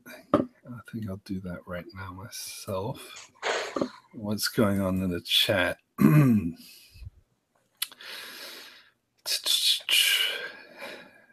Don Billy says D&D should know how to write a good season. They've been making the show for 7 seasons already. Yeah, I think it's what we're talking about. They can't use that rookie's excuse anymore. But I mean, I'm hesitant to say that D&D sucked because I still think they created 6 great, amazing seasons, and they adapted a novel series that most people would deem unadaptable. And they did a fairly good job. They had some blunders, stuff here and there, but for the most part, like, they did a really great job, better than most people could do. And in some cases, my opinion, actually improved upon the source material. So I think I'm hesitant to say that they totally suck. I think the issue with season 7, and again, someone called me an asshole for saying this, but I think this is totally the case. It's not just that they ran out of source material, but more to do that they're kind of tired and exhausted from doing the show and are speeding towards the end because they just want to get it over with. It's because they're not really trying, basically, is why I think the issues we're having at D&D. What's happening? I'm just talking about Dan and Dave and saying how I don't think they're bad writers or bad showrunners because they created 6 amazing seasons, even with a few. Right. But I think the issue with season 7 is that they're just rushing towards the end. Is that they're tired. Yeah. And they want to get it over with. Yeah, and I mean, they've said a few times, haven't they, about like how they're tired about being away from their families. Yes, they have. Yeah. And yeah, I mean that must be difficult. So yeah, I think the show the show really needs new blood, like even with this last season, like to get some more writers in there, or another producer, whatever, would help, I think. It was revealed that Brian Cogman is the fifth writer working on a possible prequel spinoff for Game of Thrones, and I'm not happy about that. I think I don't hate Brian Cogman. As I said, he's written some amazing episodes, some of my favorites. But then some of the stuff he said has me like, I don't know. Like what has he said? I don't know. He's tried to justify a few of the mistakes that were made in the show, and plus he's just involved in season 7, saying how great it was. So, well, I mean, I don't think he's a bad writer. I just think it's time for someone else. Like, someone else. Yeah, but it's like if sometimes you need distance from something to see that it's not very good. Yeah, like you can think something you did was absolutely brilliant, but almost everybody else thinks it's crap. But when you work on something, you put a lot of your heart and soul into it, and to hear people say, well, that sucked, like that really hurts you. So yeah. And I got some booze now. It's like I need to drink for this. It's time for drinking. I have to work tonight, so I won't be able to do that. All right, so we all set up for episode 7? Mm-hmm. All right. Okay, so ready for a countdown? Let's go ahead and get this started. Yep. All right. 3, 2, 1, go.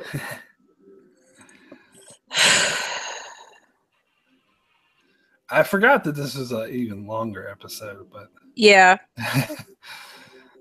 should still be okay.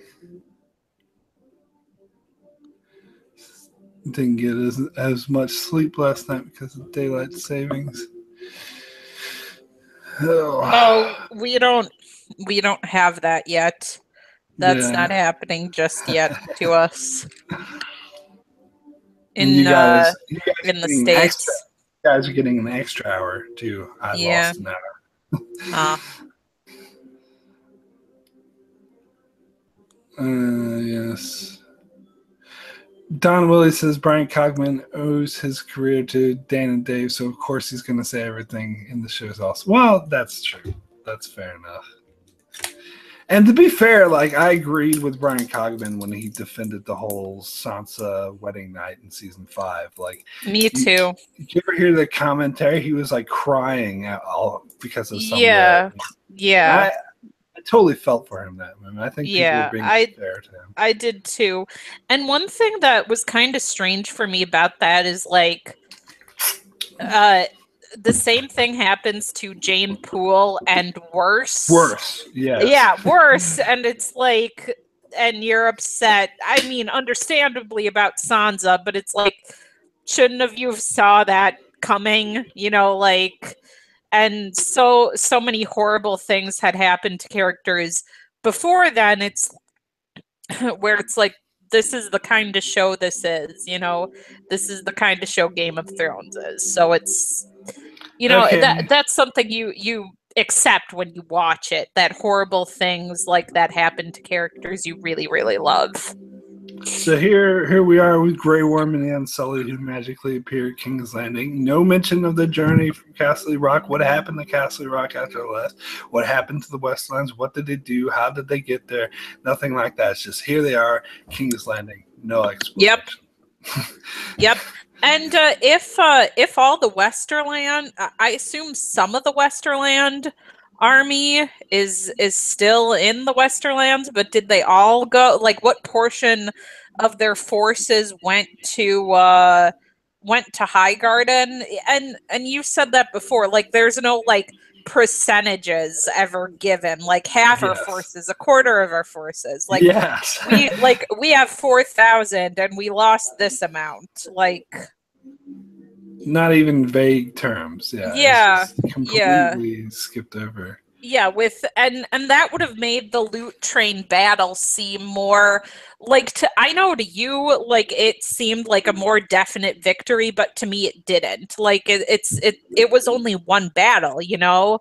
Like, so for it to be like devastating, you have to say we lost half our forces Yeah. No, in I this agree with you. battle. So I agree. Like at first, I knew this was what the show was going for because they've done it in the past where they have a single battle and it would be implications you just have to imply that yeah. it has lasting effects, like they did in Marine where she defeated the slavers. You have to imply that they defeated all the slavers everywhere and that all the slaves are free now. And I was fine with that. But with here, with the Yeah. loot train, I totally agree that we needed more because in this episode, they even have several references. If you have to notice, you have to pick up on these lines where they say, Daenerys will say, "Oh, I'm afraid Cersei's going to take Westeros back from me," or Cersei saying, "I want to take Westeros back from Daenerys." When did she get it? When did she Yeah. get it?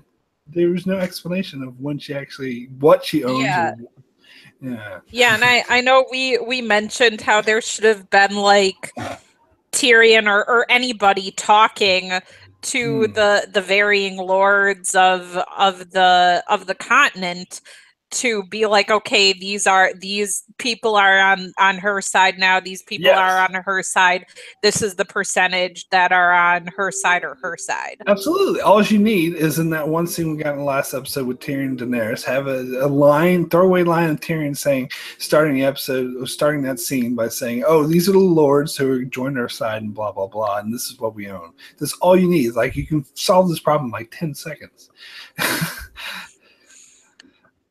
And the same could have been solved after you know episode 4 in episode 5 with you know Jaime talking to Cersei where he says yes we lost half our forces and it's like oh okay they lost half their forces.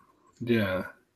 In fact, they were particularly in that scene. They were purposely vague when Cersei asked Jaime specifically how much did we lose. He was like, "Oh, it's bad," and that's vague. Yeah. It's like, no, give us more than just it's bad. That's bullshit. Yep. Some people had issues with this scene with the hound knocking on the box. I didn't really, it didn't bother me. Like I didn't Me think it was either. great. But... I mean, again, one of those things this time could have been used for something else, but yeah. other than that, I no problems.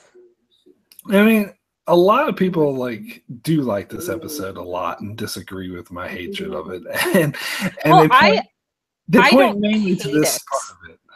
Okay. Well, see, the thing is that when I was first watching this episode, especially this first half with King's Landing, I was enjoying it. I liked it. I thought it was great character interactions, a lot of great dialogue that felt not as rushed as the previous 2 episodes. But it's only when I look back on it in retrospect, and I'm just bothered by the fact that by the entire plan of trying to make a truce with Cersei is stupid. And I just can't get over that, and that hinders my enjoyment of this. Yeah, I kind of disagree, but I was just gonna say, can we pause and talk about just how awesome Cersei's dress is? Because that thing, I'm pretty sure, is actually made out of like chainmail. So that is so cool. Isn't that the same? Is that the That's same not dress? cloth. That's metal. That dress is made out of. Isn't that the same dress she wore at the end of season 6? No. It's a different one. It's Okay. definitely different. And now Tyrion is talking about Aegon the Conqueror. Tyrion's talking about Aegon the Conqueror. Or Balerion the Black Dread. I don't know. Oh, I'm ahead of you. Oh. I'll just pause it. Hold on. Okay, Do so you see Bronn yet? yeah, Bronn is talking now. Okay, all right. Yeah, and I even said this in my videos. So I like the interactions with Tyrion and Bronn and Tyrion. Yeah, and me Podrick. too. Me too. And I love what the look on Tyrion's face when he sees Podrick again, because, I don't think he ever imagined he would ever see him again. And he's so happy that Podrick is still alive, because maybe he imagined like Podrick would die because he is not the sharpest tool in the shed. But he's obviously happy he's still alive, Yeah, I think Podrick yeah. is very happy too. I'm not so sure if he assumed he was dead, but I think he is just happy to see him and happy to see that he's still doing well. Yeah, I mean, I thought that he thought it was possible, not that he was definitely dead. Oh yeah. Oh, Don Willie says Varys was. What's in the box? What's in the box? So that Varys was so wasted this season. That's so true. He was so he just appeared this is the issue I had with the scene. Is we were told this is all these main characters coming together, and there's a lot of them don't even need to be there. They don't really do anything. Varys in particular, he's supposed to be this mastermind, and it's what gives me the impression that Dan and Dave don't know what to do with Varys and Littlefinger without the source material, because they played them off so well in the earlier seasons, and now they just do nothing. They're not very. I don't know. They were just wasted, especially Varys. Although I say Varys came out looking much better than Littlefinger, so I'll take how they handled Varys over how they handled Littlefinger any day of the week. Well, yes, he's still alive, and there's still a chance to do something in season 7. And Varys didn't do anything wildly out of character like Littlefinger did. So because he didn't do anything. Right, and he acted so dumb at the end, and But I don't know. I was gonna say something about Varys, but I just forgot. Oh no, the fact that I harped on this, and some people disagreed, but the fact that Varys didn't even know that Jon Snow was king in the North when freaking that was ridiculous. That was ridiculous. I totally agree with that. That was dumb. Sucks at his job now. Mm-hmm. Yeah, you too. Swagger says Varys hasn't been the same since he met that red woman. Oh yeah, the one that unnerved him. That was a great scene, but still, I don't think that excuses them wasting Varys after that. No. I missed you. I missed you too. We love each other, kind of. D.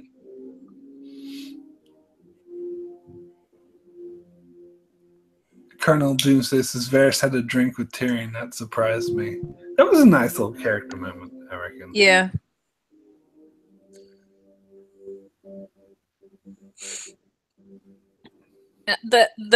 Let's be nice some more. This is a great location. Yes, it is. This is so cool.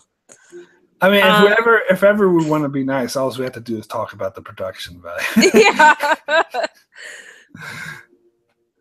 Because the production value was amazing this season. Yeah. I can't really fault it at all. No. I mean, I think some people complained about this location for not looking like it actually held dragons, but it's supposed to be a ruin, so I think it works. Yeah, and the show in its production often favors real ruins and real old buildings and stuff. Yeah, and I think it's great. And it does most of the time, maybe not this season, give the show a sense of reality that isn't as present in other fantasy series. Maybe not this season when they really went Lord of the Rings on us, but Yeah. Okay, they're quiet. They're looking around. Oh, I'm ahead of you again. So probably haven't gotten to the cool line from Tyrion I just heard where he said, where the Hound is talking about there's always a Lannister cunt to fuck things up, and he's like, and a Clegane cunt to carry out their orders. Yeah, and now they just said it now. Yeah, I love that line. Me too. Yeah, this dress, God, this thing is so awesome. But yeah, like I noticed looking at it that it's made out of links of metal. Like it is not made out of fabric. Like that is crazy. That dress is sick. Oh yeah, Jerome in the chat points out I like how Jerome Flynn left the scene because him and Lita Headey can't stand each other. Yeah. I heard about it. It doesn't bother me though. I'm fine with it. Bron doesn't need to be here because a lot of the people who are here don't need to be here. So yeah, and this is it's like he needed to be there for like Tyrion and Podrick, but after that he's really not needed anymore. Yeah, absolutely. All right, now I guess we disagree about this. Game Ball coming soon. I do because like a huge part of Sandor's character is being mutilated by his brother, so he deserves the opportunity to kill him. But let me clarify my position there. It's not it's not the fact that he wants to kill him. It's the fact that the way this scene played out felt like too telegraphed, too like fan servicey. Game Ball coming next season. It didn't feel natural. Like the way he said, "Oh, you know who's coming for you." Like, really? How do we know that? This hasn't been referenced recently. I think they needed more of a build-up and explanation, and something that would sort of fit better to the characters. Because I do think you make some good points about them always having this feud between them, but I think the way it was played out felt a bit rushed and telegraphed. My opinion. Okay. That makes sense, and they have the subtle of him looking at Brienne, and now she's pissed at him because he looked at Brienne, and now I feel like wrestling music, like when like they enter the ring, like needs to play right now with Daenerys coming in. Like no, like bow down to the king, like something like that. And he needs to play upon her entrance. I actually thought that was cool of her to do. Yeah, and I love the way they have Drogon move here. That's almost like cat-like and almost elegant. Like we're being nice some more. We need to be more mean. All right, now I'll be mean because what should have happened is Drogon should have kept going, walked over to Cersei, set her on fire. Then we're done. Don't have to worry about her betraying them, which obviously she's going to do. I mean, what's going to happen if Drogon goes over and sets Cersei on fire? Are they going to kill Daenerys in their group? No, with Drogon sitting right there? No, they're going to get away scot-free, and there's going to be a power vacuum because no one's going to take Cersei's place. So who's going to fill that power vacuum? Daenerys. But see, I wish she was more of the Mad Queen that these people were saying that she is. Then she would have done that, which she could have. Colonel Doomsday says, "I'll sleep through Game Bowl, I think." And I love how Daenerys wore Targaryen colors this season, black and red, when she never did before. Yeah. Okay. Anyway, you say things now. Cersei is shitting her pants right now. Yeah, well, she should have been lit on fire. But she's not acting. She's still acting all arrogant, and I think that's actually in character for Cersei because Cersei is always like arrogant and doesn't give a shit. All right, so the stuff between Euron and Tyrion, that's fine. Like some people were thinking how amazing it was. It wasn't amazing, but I do like when he talked to Theon and Theon said his wasn't even good. That's funny. Yeah, it's good banter. Like that's what I'm saying about this earlier part of the episode. It did have really good dialogue, and so it was easy for me to get caught up in it and think it's good while I'm watching it. It's just a lot of the stuff. When you look at the deeper meaning behind things, it kind of makes this whole scene fall apart for me. For me, anyway. When why don't they just kill her? Yes. The whole plan to get a white in the first place was dumb, and it allowed the Night King to get the dragon. I don't think that well, I don't know. It's like Because if they just killed Cersei at the start of the season, then the Night King would have never got a dragon. Yeah, that is true, but I think that Tyrion and Daenerys like didn't just want to win. Like they also want to win hearts and minds, which is why they did the to have the Westerosi army attack King's Landing versus her, versus the Dothraki and the Unsullied. Yeah, and I think that makes sense. But like right here, like in the beginning of the season that made sense, but maybe right here, like should have just killed her. Yeah. Yeah. And that whole plan to get a white, they shouldn't have done that. That was because that's what caused everything the fuck up.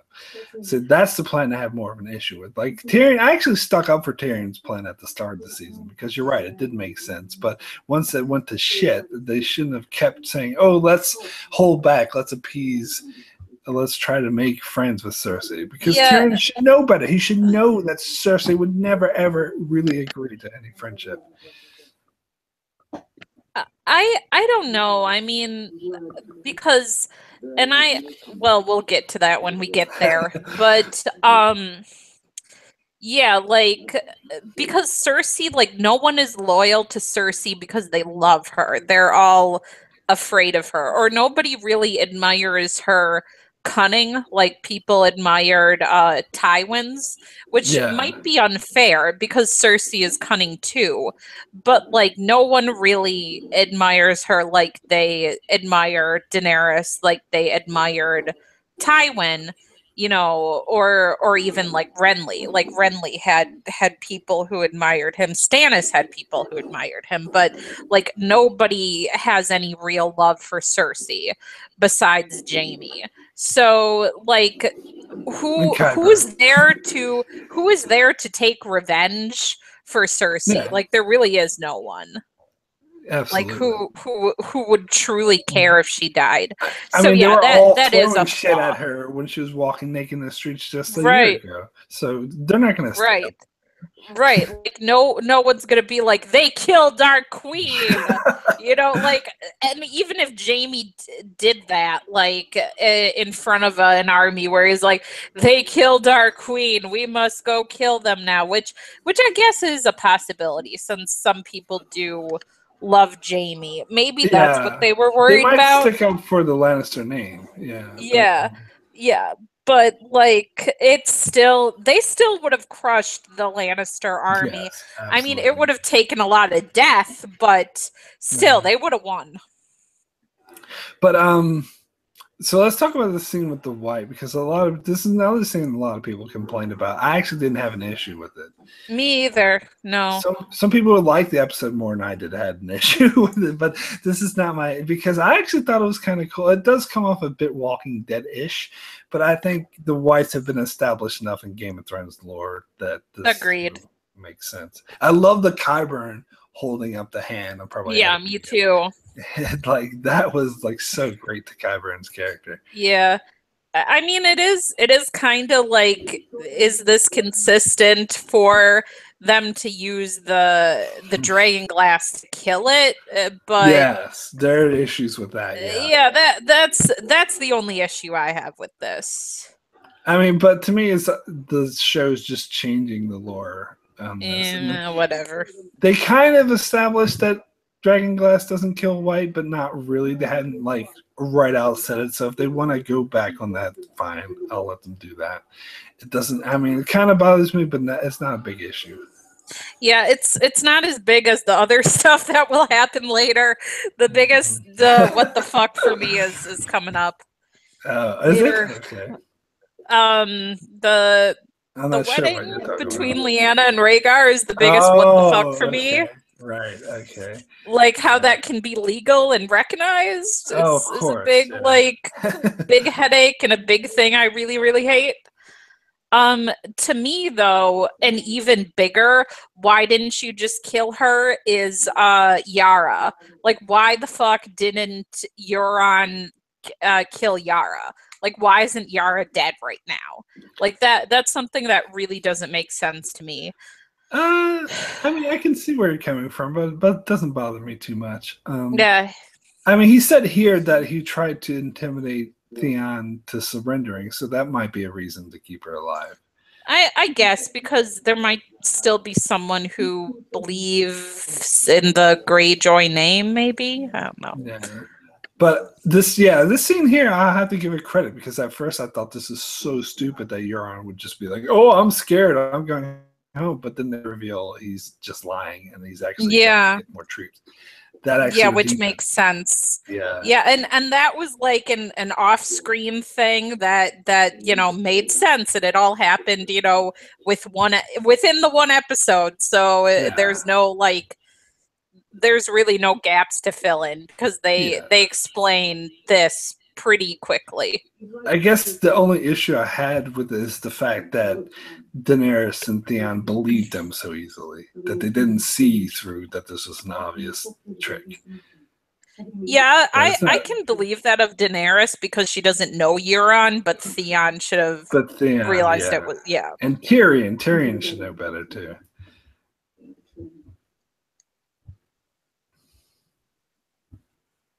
Colonel Doomsday says because Euron's a sadistic bastard who wants to torture Theon, that's why Yara is still alive. Yeah, I can buy that. Yeah. You see, I guess I can buy that. But maybe if they made it more clear in this episode somehow that's the reason. But like with nothing to really suggest, that's again. I said before, having to do the work for the writers, having to come up with reasons for things. Because stuff isn't, made clear up front that I have to make guesses, I have to fill things in, and that gets tiring to. Yeah, it's a combination of all the things. Yeah. Mm-hmm. And this whole season, like it is like that, where we have to fill in guesses and guess things, and fill in gaps and guess things. Don Willie says, "Is it me or does Jaime get less blonde every year?" And that does seem to be the case. Yeah. It's like Emma Watson's hair in the Harry Potter movies. How it got smaller, like how it got straighter and lighter. Like she actually got blonder as the movies went on, and her hair got less poofy and curly. Yeah, and this whole thing about Cersei, this is what pissed me off. It's about Cersei during a hissy fit and being like, "Well, we have nothing more to discuss. I'm going to run off." Daenerys should have been like, "Okay, fine, fuck you then. We're just going to storm your city and take it from you because I have these huge freaking dragons and I can easily I'm not there yet. Oh, you're not there? I'll pause it. No. But so Daenerys, I think this episode's moving faster than the last one. I keep getting more ahead of you, but But Daenerys has the clear advantage. They stated this many of times, so she should be negotiating from a position of power, and she's giving Cersei the power, which makes no sense from a negotiating. She should have been like, "Okay, I think you can unpause." Okay, are you with Jaime and Bran? Yeah. Yeah, I love her line so much of fuck loyalty when Brienne has been so much about loyalty. That was great. I did like. I am starting to get more into the Jaime Bran relationship than I had been before. Like this, I think that scene did work between them. I think Jaime, I've been historically a big Jaime hater, but I think he was like the best part of the season. Like he's one of the only ones that got absolutely right and made it really interesting. My dragon died so that we could feed you. Yeah, sorry to break it to you, Daenerys, but your dragon already died for nothing because Cersei was never going to accept your deal. Cersei was never going to accept your deal. It didn't die for nothing. It died for the plot. There's a difference. It died for the Night King so he could take down the wall. Oh my god. Yeah, and Jon, one thing that I John has probably been the most boring character that, like, see, I don't really like John in general because I've always thought he was boring, but in this season, like, he has there's like no crisis, like, within him. There is no conflict. Like, there's, he's not in conflict or crisis with anyone. He's just so boring this season. And like this scene is an example of that, where he's like, I'm true to my word and I can't lie to Cersei, when both Tyrion and Daenerys is saying you should have lied to him. Actually, but then everything works out for John anyway. Like he does the same stuff Ned Stark did, but where that stuff got Ned Stark killed, it magically works out for John. See, I don't really have that big of an issue with that, but I want to talk about the John refusing or telling Cersei that he's bent the knee to Daenerys. A lot of people had an issue with that. I think the show wants you to think, "Oh, John, you're an idiot for saying that." I don't think so. I think I have no problem with John saying. I think that's true to his character. And like I said, they're in a position of power, so they should be able to say that. And if Cersei has a problem with it, they just light her on fire and take the King's Landing from her. So I actually didn't have an issue with John saying that. Yeah, I didn't either. I just meant like John's character has been so without like really anything like truly threatening to be against. I don't know. Yeah, I was more speaking to the general complaints I've been hearing from other people, but yeah. Yeah, I don't know. Like, I didn't have that big of an issue with John this season. He kind of pissed me off for being a bit of a dumbass. The fact that he has unbelievable plot armor, but I don't know if I'd go as far to say that he was a really boring character. I know Max from Buzz Talks would be very upset to hear that. He loved Jon Snow even in this season. Yeah, I was upset with him for not speaking to Sansa before they talked to the rest of the Northern Lords. And it's like he did that in the first episode, and then he did it in the second episode, and it's like you think that he would have learned in between the two that, maybe you want to talk to Sansa before you talk to everybody else. Absolutely. But to be fair, they were both kind of fucking up. Yeah, they were like, I can see how they were both wrong, but it's like they should talk behind closed doors with one another. And absolutely. Yeah. All right, so let's get to this scene here with Tyrion and Cersei, because a lot of people who love this episode, even people who thought this episode was just okay, were praising this scene as brilliant, amazing acting. Of course, it's good acting. Too. Oh, you do too? Because I don't. I think it's good. Let me just, as good acting, because you have Lena Headey and Peter Dinklage together. Yeah, it's definitely going to be good acting. They are such great friends, and I think in this scene it really comes out how much the two of them trust each other, like how much these two actors trust each other to, be like so mean and awful to each other that it's really, they really do some of their best work when they're together. Both of them do.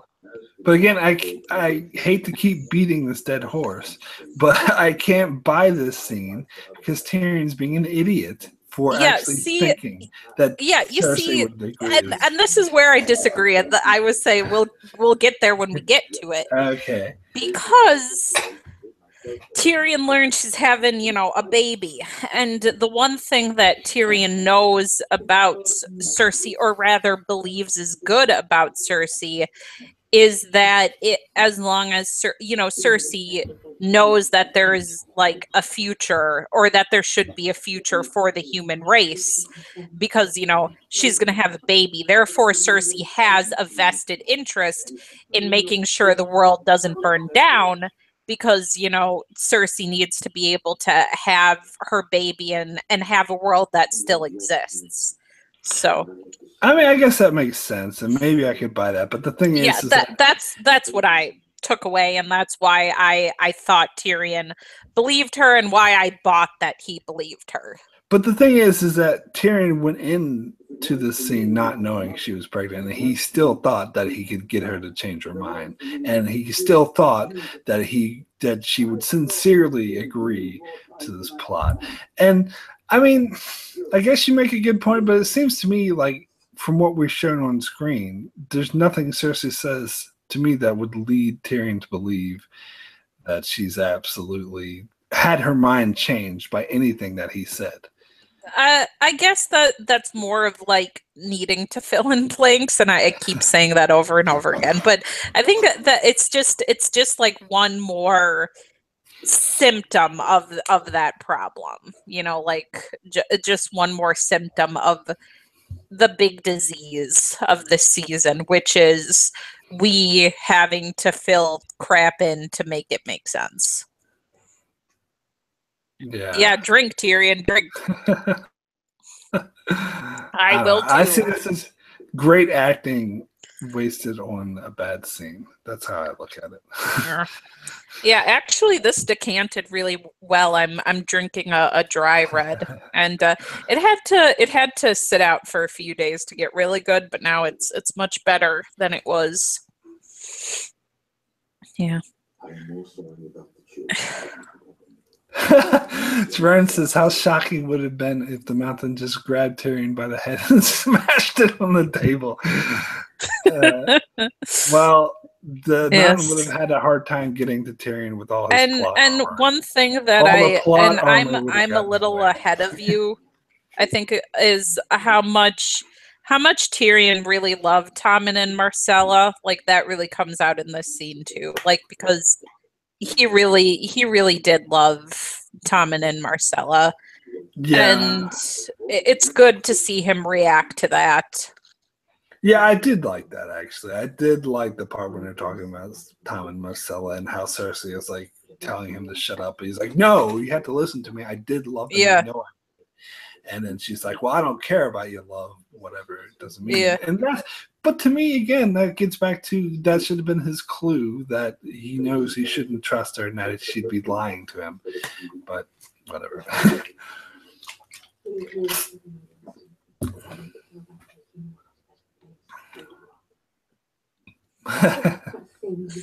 I mean, I think that like they're just worried about like the precision, like a precision strike against Cersei wouldn't be too easy. So that's the reason why they weren't so eager to like just kill that bitch. And you know, but we need to make sure no one else dies. Is kind of like the second part of that plan is why they're a bit hesitant and you know, not like because there are a lot of civilians in King's Landing, so they're worried about, you know, doing any damage to them. But yeah, like in this scene, it's like, oh, okay, you know, precision strike.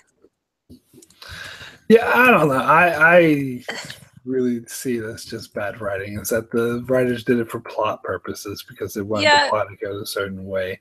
Yeah, I don't think it's perfect, but I think there are reasons that can make it make sense. Well, but there's other reasons I could come up with to counter that. Like someone, like I think Phil earlier, he came up with this great explanation saying, or I sort of extrapolated from this, but that they could have showed up at the Red Keep and been like, okay, we're going to set this whole castle on fire with these dragons if you don't surrender Cersei. And we're just talking earlier about how these people were just throwing fruit at Cersei. They don't care about her. They would throw her to the wolves.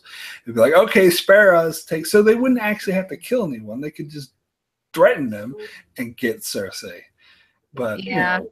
You know, that I know I'm kind of just making up my own things now, but I think there's I don't know. It just seems very contrived to me the way that they did not kill her, and I think someone else would point out too is that the writers went out of their way to keep Cersei alive for season 8, where really from the story it would have made more sense if she died in season 6. I agree, but it's like you kind of need her alive to. You kind of need her alive for season 8. It depends. Unless they just want to like focus on the Night King, if they wanted to focus on the Night King in season 8, and they just wanted to They want to have this plot in season 8 with Cersei in the South trying to take back Westeros, whatever that means. How did she lose it in the first place? So it depends on where they go with it. Like for me, like I said this in one of my videos, one of the things that would totally justify it for me is if they had Arya go on a mission to kill Cersei. She doesn't have to kill her, mind you, but just that be the plot of season 8 is Arya going to kill Cersei, because they should have killed her all along. And especially now they know they have this badass faceless assassin at their disposal. It would be stupid not to use her, because they can't send like the Dothraki back down because they need them up there to fight the White Walkers. So it makes more sense. Let's send a single assassin. So if they did that, I would excuse some of this stuff because I would like that. Yeah, I mean, and to go back to Jaime maybe again as being the reason why they didn't just kill Cersei is that's like really the only explanation I can come up with, because Jaime would have raised an army, you know, to, unless they're going to kill Jaime too, which, you know, okay, like for Tyrion that would be a big deal and really devastating to him, but I think Tyrion would have accepted that, but like that's really the only but he would have accepted it. Like to me that's really the only, like, you know, getting down to brass tacks, that seems to be like the only reason why they didn't say why don't you just kill her. That's like the only reason. And for that point about them, like, you know, we're gonna burn the city down if you don't just surrender her, like they would also use that though against Daenerys, like this foreign invader is coming to burn our city. Well, no, not the city, just the Red Keep. Oh, okay. Well, never mind then. Yeah. So it would just be the people in the city would be like, yeah, just give her what she wants so she can leave us alone. Yeah, but there are also lords and stuff in the Red Keep, and maybe because lords can call their armies and call their banners and stuff. I don't know. All those lords were bowing to the High Sparrow when he had control of Tommen. As soon as Cersei killed her, they bowed to her. They're like the lords in the north, with the Lord Glover saying, "Oh, Jon will make you king," and then Sansa, "You should be queen now." They're all like that. Yeah, they are sheep, like Lady Olenna said. Yeah. Like I agree with that.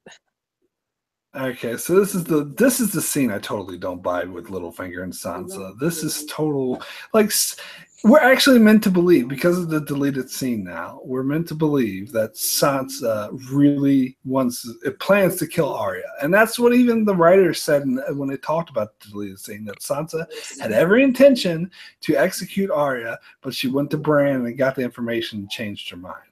I just totally do not buy that.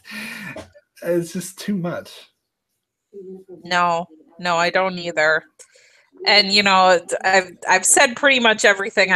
You know, to summarize, you know, should have spent more time on this. You know, should have had before this Sansa and Peter, you know, having scenes where they had these kinds of provocative conversations. You know, Arya should have been written, you know, to like be smarter and not a dumbass, like, or it never should have happened, because Bran came in pretty much right away and told them what Peter was planning. So, yeah. The whole thing is ridiculous. So. Yeah, I mean, Bran, when he had that conversation with Littlefinger and he said chaos is a ladder, to me, it was obvious that Bran knew then everything Littlefinger was up to. Right. He should have just went to Sansa, because I understand, like, he's a Bran bot and doesn't really care about his sisters anymore. But even so, like, his whole purpose in life is to fight against the White Walkers, and he needs to know, in order to help do the best fight against the White Walkers, Littlefinger needs to be taken out of the way. Yeah, he's a hindrance to that, so he should have done that. First of all, went to Sansa, not have to wait for her to go to him. But, and to keep the Starks in power, like Peter's a hindrance to that as well, you know. So Yeah, it should have been resolved really quickly. I guess it's more of like with Cersei, why don't they just kill her already? It's contriving the writing to make the writing go where they want it to go. Absolutely. And that's why the season's not very good. That's why it's subpar to previous seasons, because they do that way too much in a season. They do a lot of contriving to get the story, the plot. And it just disappoints me. I hate being so critical about the show because it was my favorite show. Like, it's still my favorite show, but every year would produce the best season. And I'm so disappointed that it's not living up to the high standards that it set for itself. Yeah, I just, I hope there's like an odd and even rule, and like eighth season is just going to be amazing because 2, 4, and 6 were better than 1, 3, and 5. I totally agree. Not everyone agrees, but I totally agree with that. Yeah, I mean, I don't hate 1, 3, and 5 at all, and I actually like the first season a lot. But yeah, second and fourth and sixth season are better than those other ones. So yeah. Yeah, I mean, yeah, 1, 3, and 5 are still great seasons, but to me, the even ones are better. But I'll tell you what does give me hope that maybe season 8 they'll be better and correct some of the mistakes is the fact that Dan and Dave obviously do listen to fan criticism and feedback. I mean, that's very obvious in what they did with the Sand Snakes after season 5. As soon as the Sand Snakes got so much hate in season 5, they barely appeared in season 6, only to be like talked down to by Lady Olenna and then killed off immediately in season 7. So it's obvious that they do. And in fact, the guy who plays Doran even said there was meant to be a longer Dorne storyline in season 6, but they changed their minds. And it's obvious to me it's because of fan reaction. So hopefully they'll take on this fan reaction about the show feeling rushed and all this stuff and sort of correct it in season 8. Hopefully. But I'm still very off-put by the fact that there's only 6 episodes. I think there needs to be way more than 6 episodes. I mean, some people are saying, oh, each episode is going to be an hour and a half, but we don't know that. That's just speculation at this point. Yeah. Yeah. I joked to my sister about this scene between Jon and Theon, Jon forgiving Theon. I'm like, what's Jon's next trick? Is he going to turn water into wine now? And yeah, that's why, I mean, I know people love Jon and I'm sorry, but like, he's too perfect a character for me to really enjoy him and relate to him. Like he's too good. He's too perfect. He's too saintly and Jesus-like for me to relate to him. And why I relate to Daenerys way more is because, like I said, there is a chance in Daenerys for real evil. You don't get that at all with Jon. Like there was even hinted at a chance of evil for Sansa, which is, also one of the reasons why I like her. And I feel like I would have been okay with if Sansa's evil was indulged in season 7 with her relationship with Peter, if they would have went that way, but spent time on that, but they didn't. But yeah, like Jon is just too perfect to me. And I know some people like that. Some people might even say like this show needs a character like that. Like it needs a character who is so selfless and good and true because everybody else is assholes. So, and I can see that as being, the reason for why Jon is written the way that he is, but that doesn't make me like him. And I don't hate Jon. I just don't care about him. Yeah, I don't know. I'm kind of indifferent to Jon. I totally took his side, though, in the earlier season when Daenerys was being mean to him. I was like, I totally took his side. Some people are like, oh, you can see from both their perspectives. Like, screw that. Jon is totally in the right. Daenerys is totally in the wrong. Yeah, I thought that it was maybe not totally, but like 80-20 on Jon's side, like only 20 to Daenerys. Yeah. But yeah, like how she treated him didn't make any sense, really. Yeah, and to me, that's another example of plot. We want to create this tension between the lovers, and Yeah, and like I said to you at the time, like there are reasons, like, you know, Ned was a huge figure in, you know, the rebellion that destroyed her family. You know, he is a bastard, and you know, like she might like see him as like just like this upstart king, you know, so like she can't kind of has the attitude of like, why am I even wasting time with this person? Like there are reasons that I can kind of invent, you know, to make her behavior make sense, but it's still not great. yeah, as It still doesn't fully make sense, and I've heard, really, yeah, I've heard other people use the term fansplaining. Like, y- and there's been a lot of that this season where the fans had to come up with their own explanations to explain away why things happen in the show, and really they're just making it up themselves. yeah, I really noticed that in Once Upon a Time. Like I used to really love Once Upon a Time, but its quality decreased since the first season.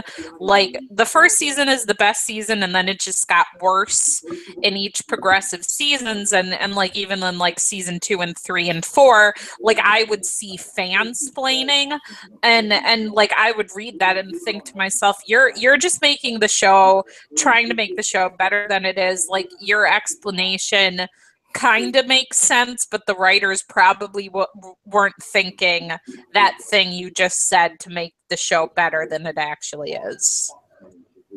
I can kind of understand why people would do that, because I think I do that from time to time with any given show that I love, because I want it to be good. Like, because I Yeah. enjoyed it. I did a lot of fan spawning for Lost when that final season first came out. But then I had to realize that they just didn't know what the hell they were doing. Yeah. So I can understand that instinct to want. And in Yeah. fact, speaking of like, it's a term like I don't know if you've seen the YouTuber Chris Stuckman, but he used this term called phantom menacing something, because a lot of people, when they saw the Phantom Menace, they thought when it first came out, they thought it was amazing. Everyone's praising it, saying it's awesome. Where now it's generally looked at as a horrible piece of shit. And so it refers to when you first see something, you want it to be good, so you convince yourself that it is good. And that's what I did with like the final season of Lost as well. At first I was trying to convince myself it was great because I wanted it to be good. And honestly, I think that's what's going to happen here with this episode, that a lot of people who love it now a couple years later are going to look back on it and say, yeah, you know what, I totally see what you're saying, this wasn't good. I think a lot of people were phantom menacing these last 3 episodes of season 7, but we'll see. I mean, I could be wrong. Yeah. For you, you know how you don't like Jamie at all. I'm a person who really doesn't like Theon and have never liked Theon, and this might be the best scene in the whole episode, because like there you really don't need to do any fansplaining with it. Like all of the parts of this scene make sense. Like the character progression where Theon has come to is good. It's, you know, it's his chance to redeem himself from the second episode. Like this is a really tight scene. You know, there is no need to like add extra to it to make it make sense or make it be better. That's interesting to hear your perspective on that, because I was talking to my brother and I think someone else, might have been Don, who hated this scene. They thought it was awful. They thought, oh no, it was Max from Bus Talks. He thought it was the worst scene in the episode. But I'm kind of indifferent to it. I like it. I don't have any issues with it. I don't think it's great, but it doesn't bother me either. I don't know. They just said that it felt dumb, like that him getting kicked in his phantom nads is what caused him to be all excited and Well, I don't think it does. I think he's more laughing at him to like he's not excited. He's just laughing at him. Where he realized like, you know, because I think Theon, you know, so associated the loss of his genitals with like he's just a walking dead man. but like him kicking him in his phantom genitals made him realize he in fact is still alive, and he still Yeah, has a reason, a purpose to exist. and So I could that's totally how see I it. saw that. Again, Yeah. like I said, this is actually seen as one of the strong points of the episode, in my opinion. And Yeah, that's it. To me, it reminded me of Fight Club, where the guy who was beating himself up and spitting blood all over his boss to freak the boss out, because Theon was sort of spitting blood all over this other guy to freak him out. So I actually liked it. I didn't have an issue with it.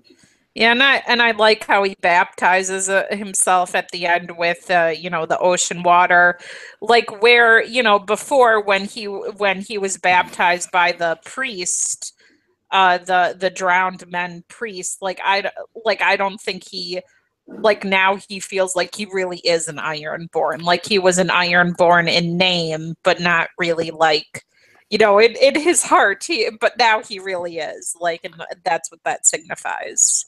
Okay, are we gonna talk about this scene here, or have we said it Yeah, all already? that cloak is awesome. Let's talk about how cool that cloak is. Trying to avoid how horribly written this scene No, is. no, no. Like I said, being nice, talking about the good things.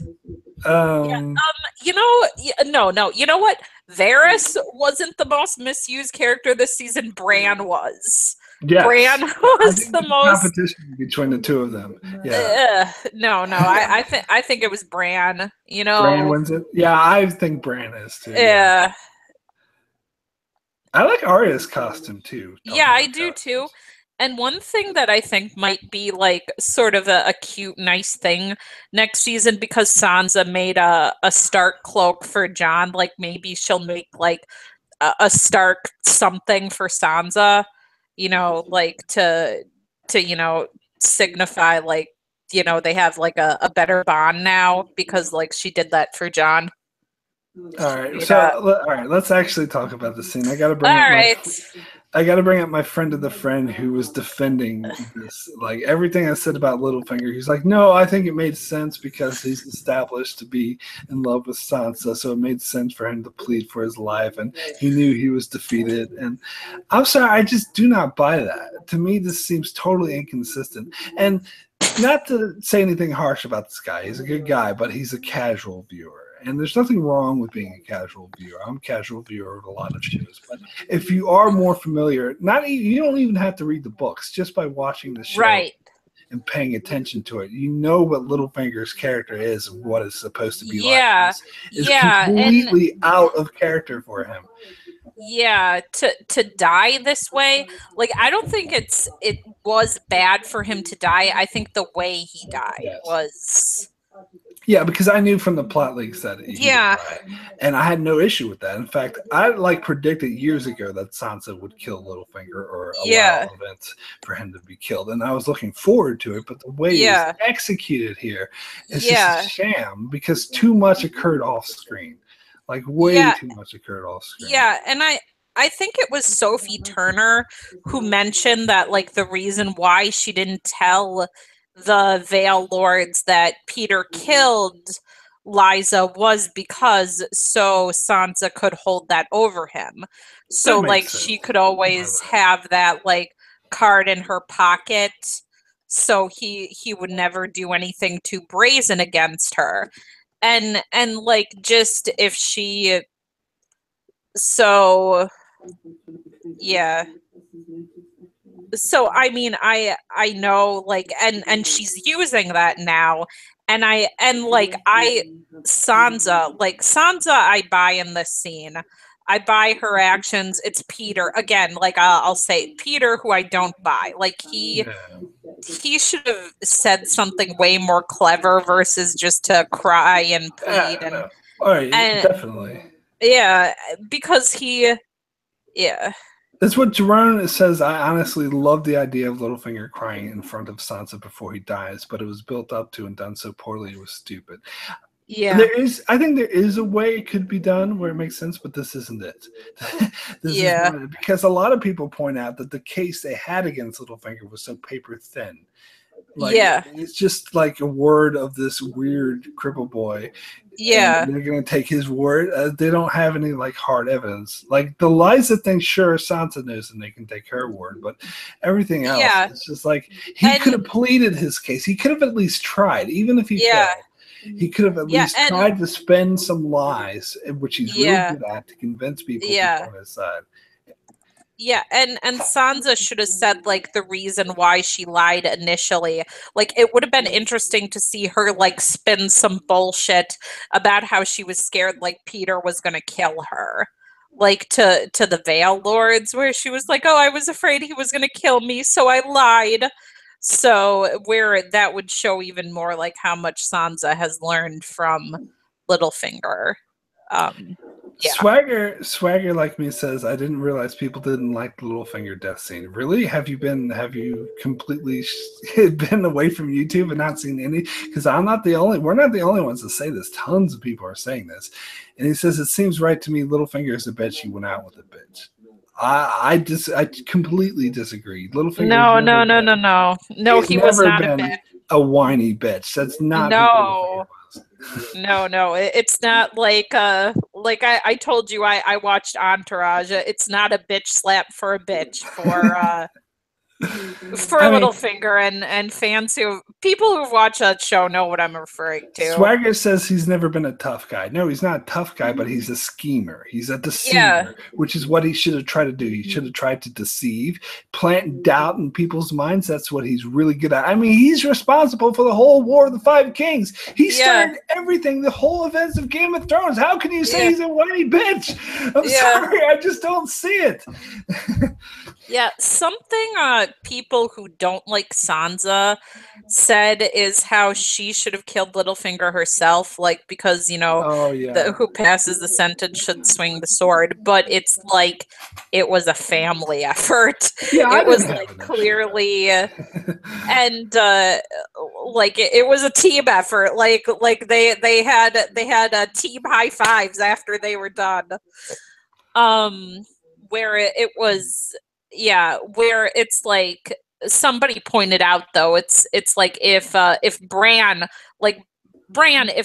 was Lord, he couldn't also be the executor, because he's paraplegic. So it's like, of course and that's why Arya is kind of perfect for that role, because she's, also family. So it's like the Stark family executing somebody for crimes against their family. Yeah, and I totally agree. I disagreed with the criticism that, she should have swung the sword. She's not being a true Stark. I didn't have any issue with that. It made perfect sense and plus, that's not who Sansa is. That's not the type of character she is. It makes more sense for her to use Arya as her hand. So I'm perfectly fine with that. Yeah, let's be nice again. I like this scene between Jaime and Cersei a lot, because and this is a scene that I buy from both of these characters, and like both of their words I buy totally. Like, I buy Jaime's reaction and I buy Cersei's reaction to this. Like, where Cersei is dumb enough in a way to believe that, like, the White Walker is like they'll just perfectly take out her enemies for her, and like everybody will sort of destroy themselves, like, nice and neat. Because one thing Tyrion said is how people, like, it's not easy for people to fathom, like, the enemy that is the White Walker. So it's easier to, like, fathom human monsters instead. So that's interesting about this scene as well. Like, if you take it back to what Tyrion said talking to Jon this season. Just want to point out in the chat, Colonel Doomsday says Littlefinger and Tyrion seem to have lost their intelligence this season.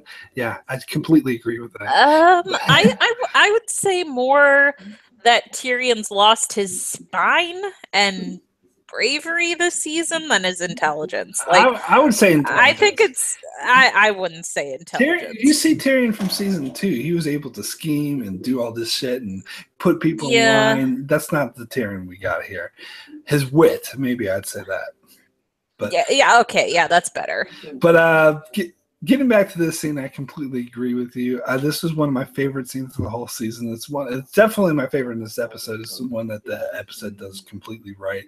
I think it was really well earned. They built up to it nicely throughout the whole season. I love how like Lady Olenna was planting seeds of doubts about Cersei in Jaime's mind, and Jaime is trying to deny it. And the whole season, you could see he's trying to deny it, and it gets to a breaking point, and this breaking point was so well earned and made so much sense. Like, and I love what I absolutely love is at the end of the scene where Cersei's watching Jaime go. It's amazing acting because Cersei's trying to act like I don't need you, but you can tell how hurt she is by him leaving, and that she doesn't really it's just such good acting.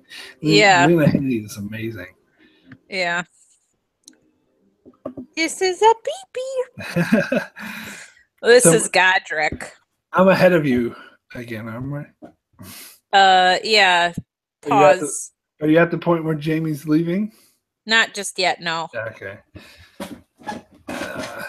Yeah, and he's asking if, and I like that you believe for a second that she's totally gonna order, Gregor to kill.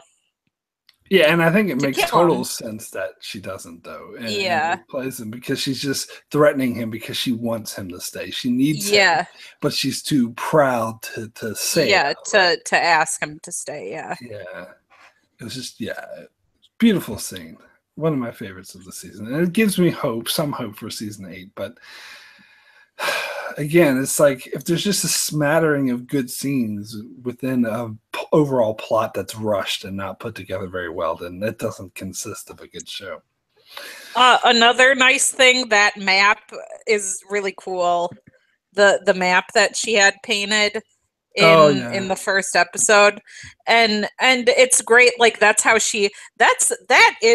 kids is what we call a bookend. How she started the season in the same room and ended the season in the same room. That's what we call a bookend, kitty.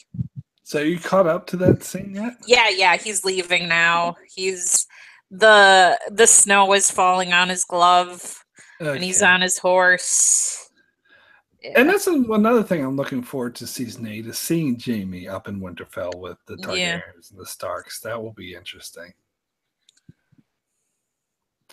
But I did say would have made more sense to me if he took some generals. Because it's like we were talking about earlier. There's some generals and armies who would be more loyal to Jaime. Yeah. Yeah, but then again, he doesn't want to take anything away from her. Like, it would be, I think, he's not ready to make that leap yet of that amount of betrayal. Like, the amount he's willing to do right now is just leave. Like, maybe if, other stuff happens, like he's willing to call the banners to him. Like, it depends, but right now he can't quite make that leap, I don't think. I mean, I guess I could buy that, but I could have bought the other way around too, because he was absolutely like Cersei basically is putting stuff in motion that could destroy the entire human race, and she doesn't care. Yeah, so I think he's just fed up with it. Oh, now we're about to get to your favorite scene. Ah! Die, kitty! I scared my cat. It's like, what the fuck? My baby, my boy. I'm gonna move you over here, my baby. There you go, boy.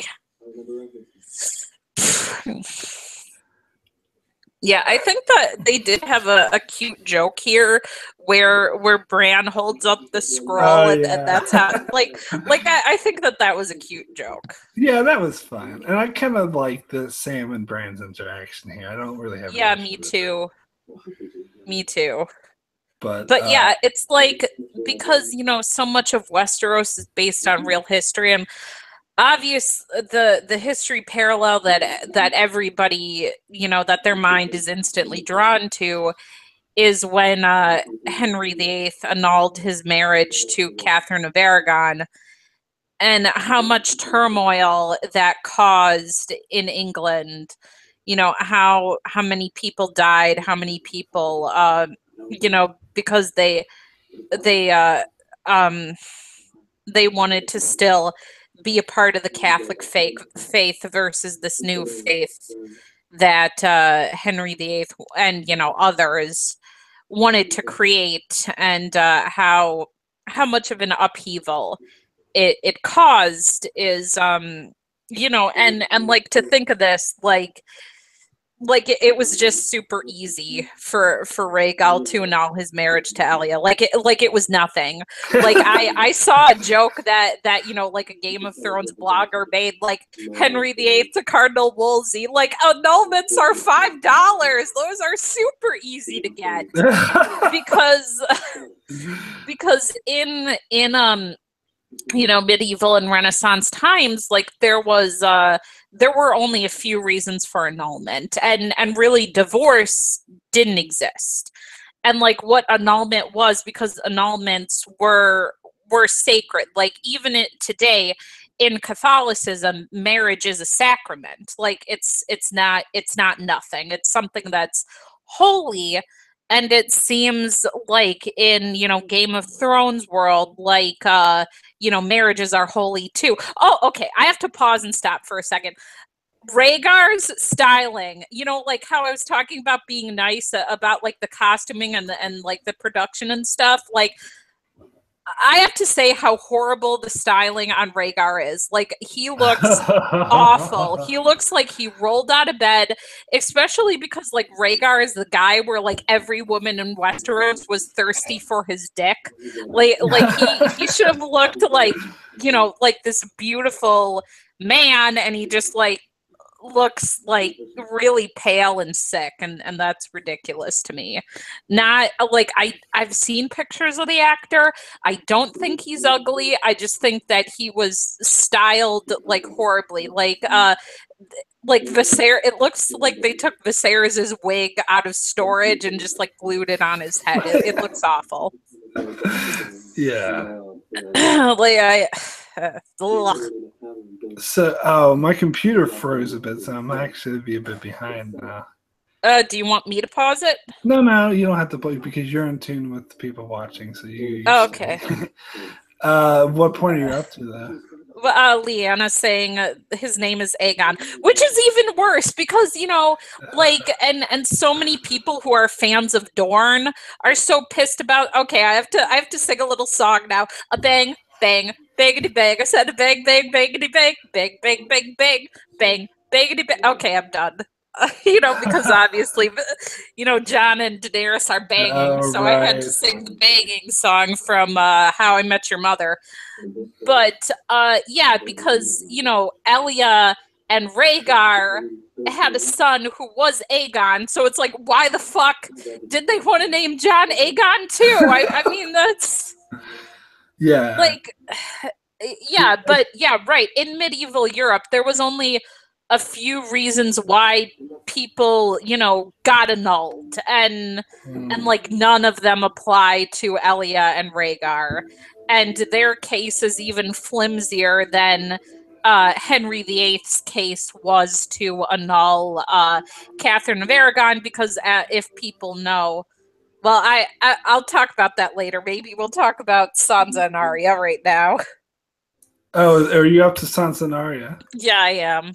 Okay, you got ahead of me. But I will say, like, with the like I can talk way more, and maybe I'll even talk after. Like, I can talk so much more about this and how this is so dumb and makes no sense.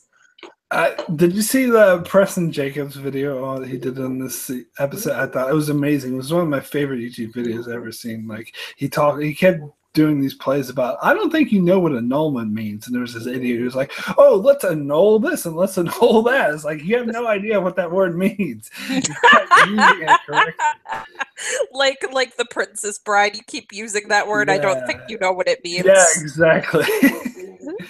And it's like, yeah, someone yesterday said when I was talking about reviews I won't be doing anymore. It's like, oh, you're annulling your reviews.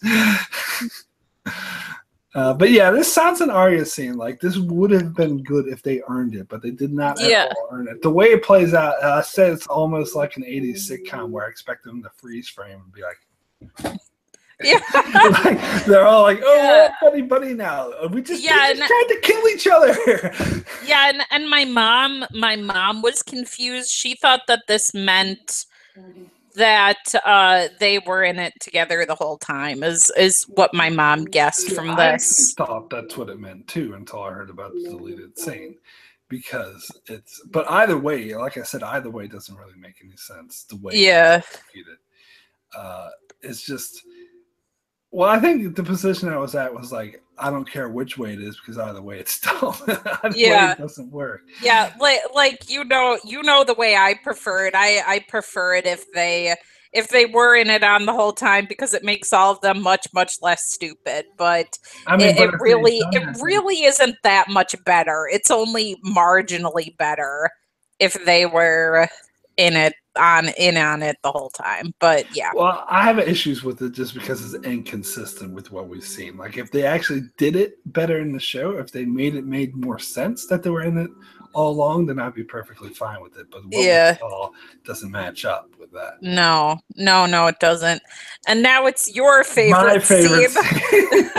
I'll tell you what, though. Like I did like the start of this scene, like when the White Walkers first come out of the forest, and Tormund, like he's one of the highlights of the season to me. Like his acting, the way he reacted to seeing this, I thought was amazing. Like, I think his acting is really good just for not even when he's not saying any dialogue, just when and like one of them should have died though. Both of them should have died, you know. Plot armor. Yeah, exactly. Yes. Yeah, like somebody made a joke, like, you know, there's that in Mulan after the avalanche happens and Mushu is you know skating on that like helmet or something, and he's like Mulan, and he pulls you know heads out from the snow, and he's like nope, and they're like looking for Tormund and Beric, like you know after this, you know, like oh they're okay, you know they're okay though. Yeah, some people in the chat are quoting me already saying it's a fucking cartoon. I mean, honestly, like I don't understand like why people like this scene. This is probably the scene I hate the most. I don't hate it as much. I don't like it. I think I hate it less because I expected it to happen, and I knew it was going to happen from the plot. Yeah. So when they first brought it out, I was like, okay, here comes the white dragon. So I was prepared for it, but the way it was executed was way worse than I thought it would be. Like I was hoping they would pull off some way to make it work, but like like how?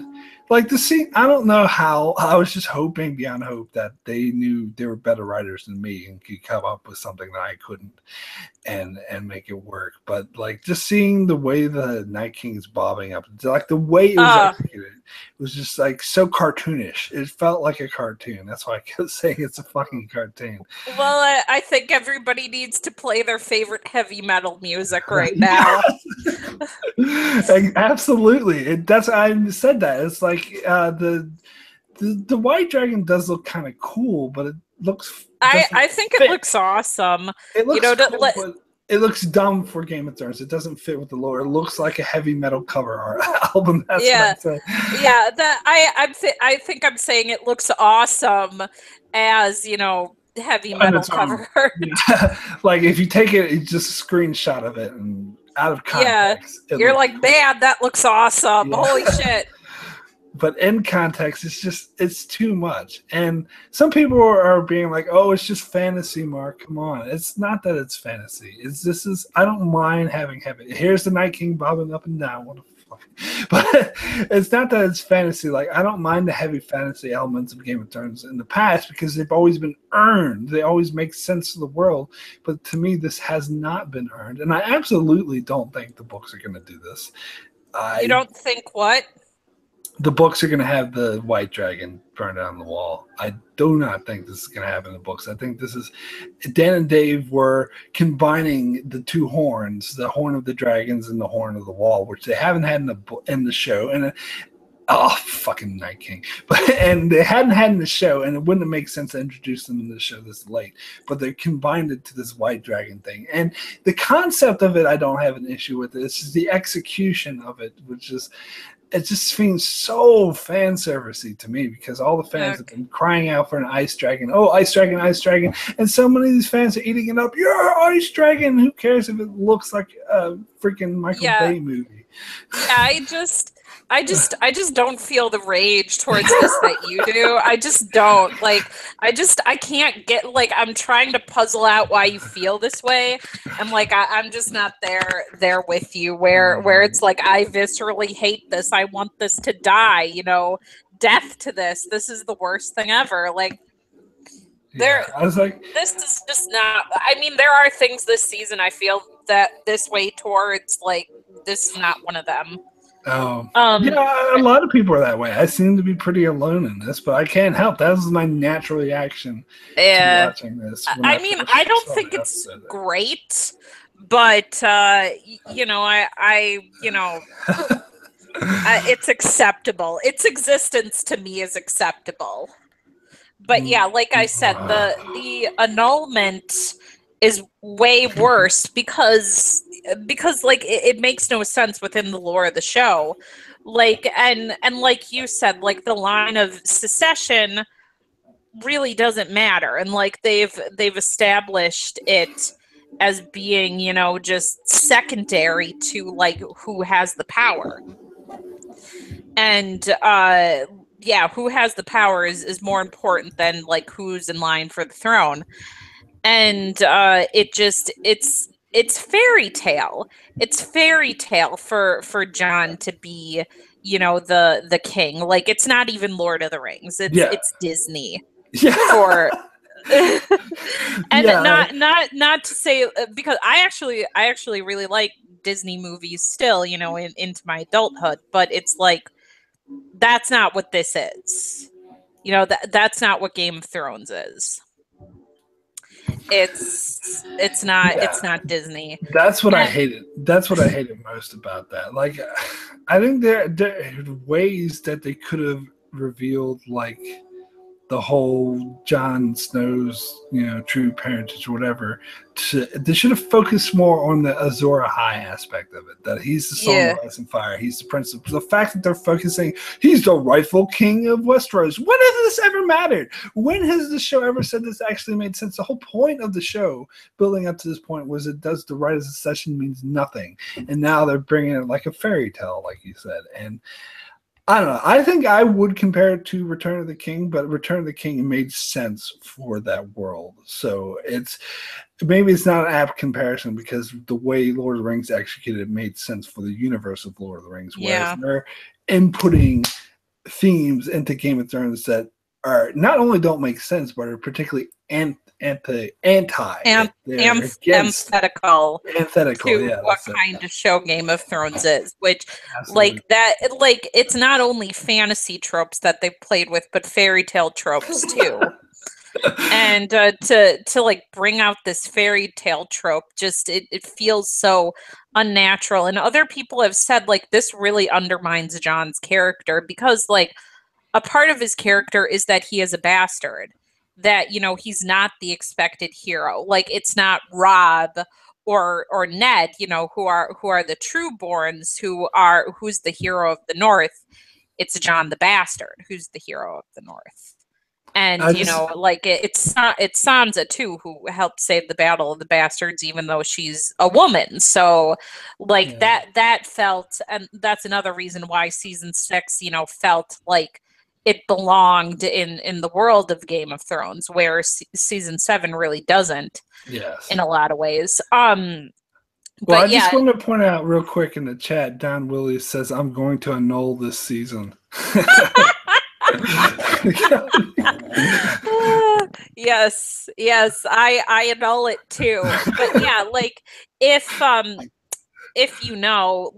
the precedent that Henry VIII used to try to annul Catherine of Aragon is because Catherine of Aragon was first married to Arthur, who was the older brother of Henry. Henry was the second born, not the firstborn. Henry Tudor, who Daenerys, the seventh, who Daenerys is like half based on because, he was, in exiled in France, like, Viserys and Daenerys are, in Pentos at the start of the series. Like, he had two sons, Arthur and Henry. Catherine was married to Henry first. And Henry said, like, because there's a passage in Leviticus that says, like, if a brother marries his brother's wife, like, they'll have no kids. So, like, Henry said, oh, God has cursed me and has given me no male children. Therefore, God wants me to annul my marriage to Catherine of Aragon. I mean, I'm oversimplifying it, but basically that's it. So it's like, what did,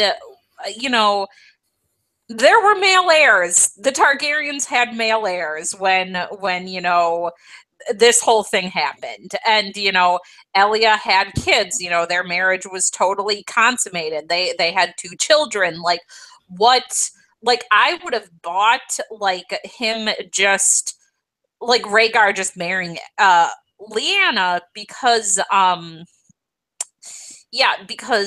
because the Targaryens have had, multiple wives before.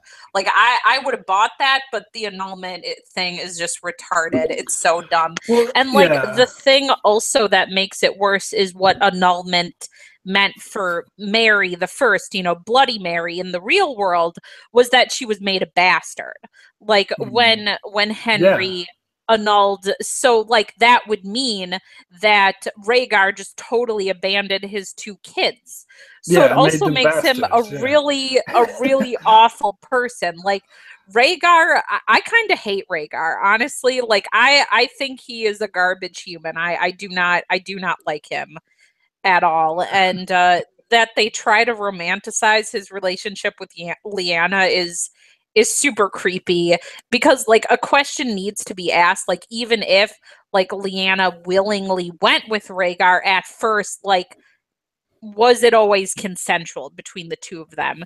Did she even know that Rhaegar, fought at the Trident against her family? Did she know that Aegon killed her father and brother? Like, did she know any of this? And if she did, I can't imagine she was, too cool just sitting on her ass in that tower in Dorne. So it's like their relationship is not romantic. Like, Paris and Helen, like, were not a great relationship. And I think that, like, the Paris and Helen between, like, Rhaegar and Lyanna, like, it's like that relationship wasn't romantic. This relationship isn't romantic either. Like, it's pretty fucked up. Yeah, I mean, I think it's obvious we both have our particular nitpicks that set us off. But I think I agree more with yours than you do with mine, because to me, like, the Rhaegar thing is, like, probably second on my list. Like, the Night King Dragon White thing is first, but this, like, I totally agree with what you're saying. It's in the whole, just the whole way that Bran was pointing out, oh, that means that that the whole War of the Five Kings is a lie. No, it doesn't, because Rhaegar, even if Lyanna went willingly, she still abandoned her family and ran off. And she's a 17-year-old that's running off with this older prince. They're still gonna hate Rhaegar. They're still going to be mad at the Targaryens. It doesn't matter if they legally got married or any bullshit. They're not going to be happy, and they would still start the war. Yeah, and she was still, like, and in the world of Game of Thrones, like, engagements are a big deal. Like, they're not just nothing. And she was officially engaged to Robert. So yeah, exactly. Yeah, I mean, technically it was a lie, but in a way it really does not matter that if they were in love or not, because millions of people still died. It's like, oh, isn't it romantic? Millions of people were needlessly killed for their love. Oh, I'm shedding a tear over how beautiful their relationship is. All right, so I know we could probably go on forever about Yes, this we stuff. could. I do need to wrap this up now. I need to get Yeah, okay. to work and stuff. The last thing I wanted to say though is I still am hopeful. I want to see in season 8 Jon find out that he is Targaryen. Yeah. And I hope that they do this well, and I think there is a way it could be done right. And I'm still hopeful that they will, but oh yeah, one last thing I wanted to say is, unlike you, I don't think Jon and Daenerys' relationship was written that badly. However, really? I think it was underwhelming. Okay.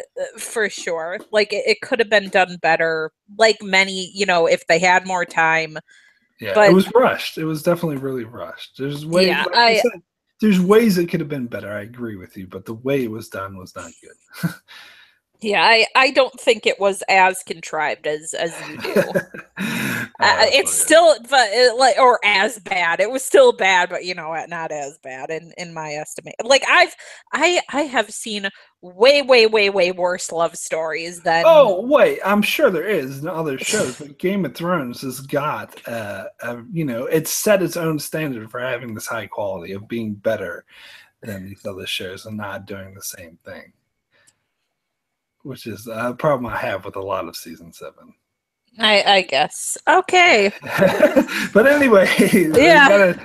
I gotta take off now. Thank you guys so much for joining in the chat. Everyone in the chat, even Swagger, I know you disagree with me on some things. And Don Willie, Colonel Doomsday, always good to see you. And of course, Ellen, thank you so much for joining me for this discussion. Okay, bye. All right, see you guys later. Auf Wiedersehen.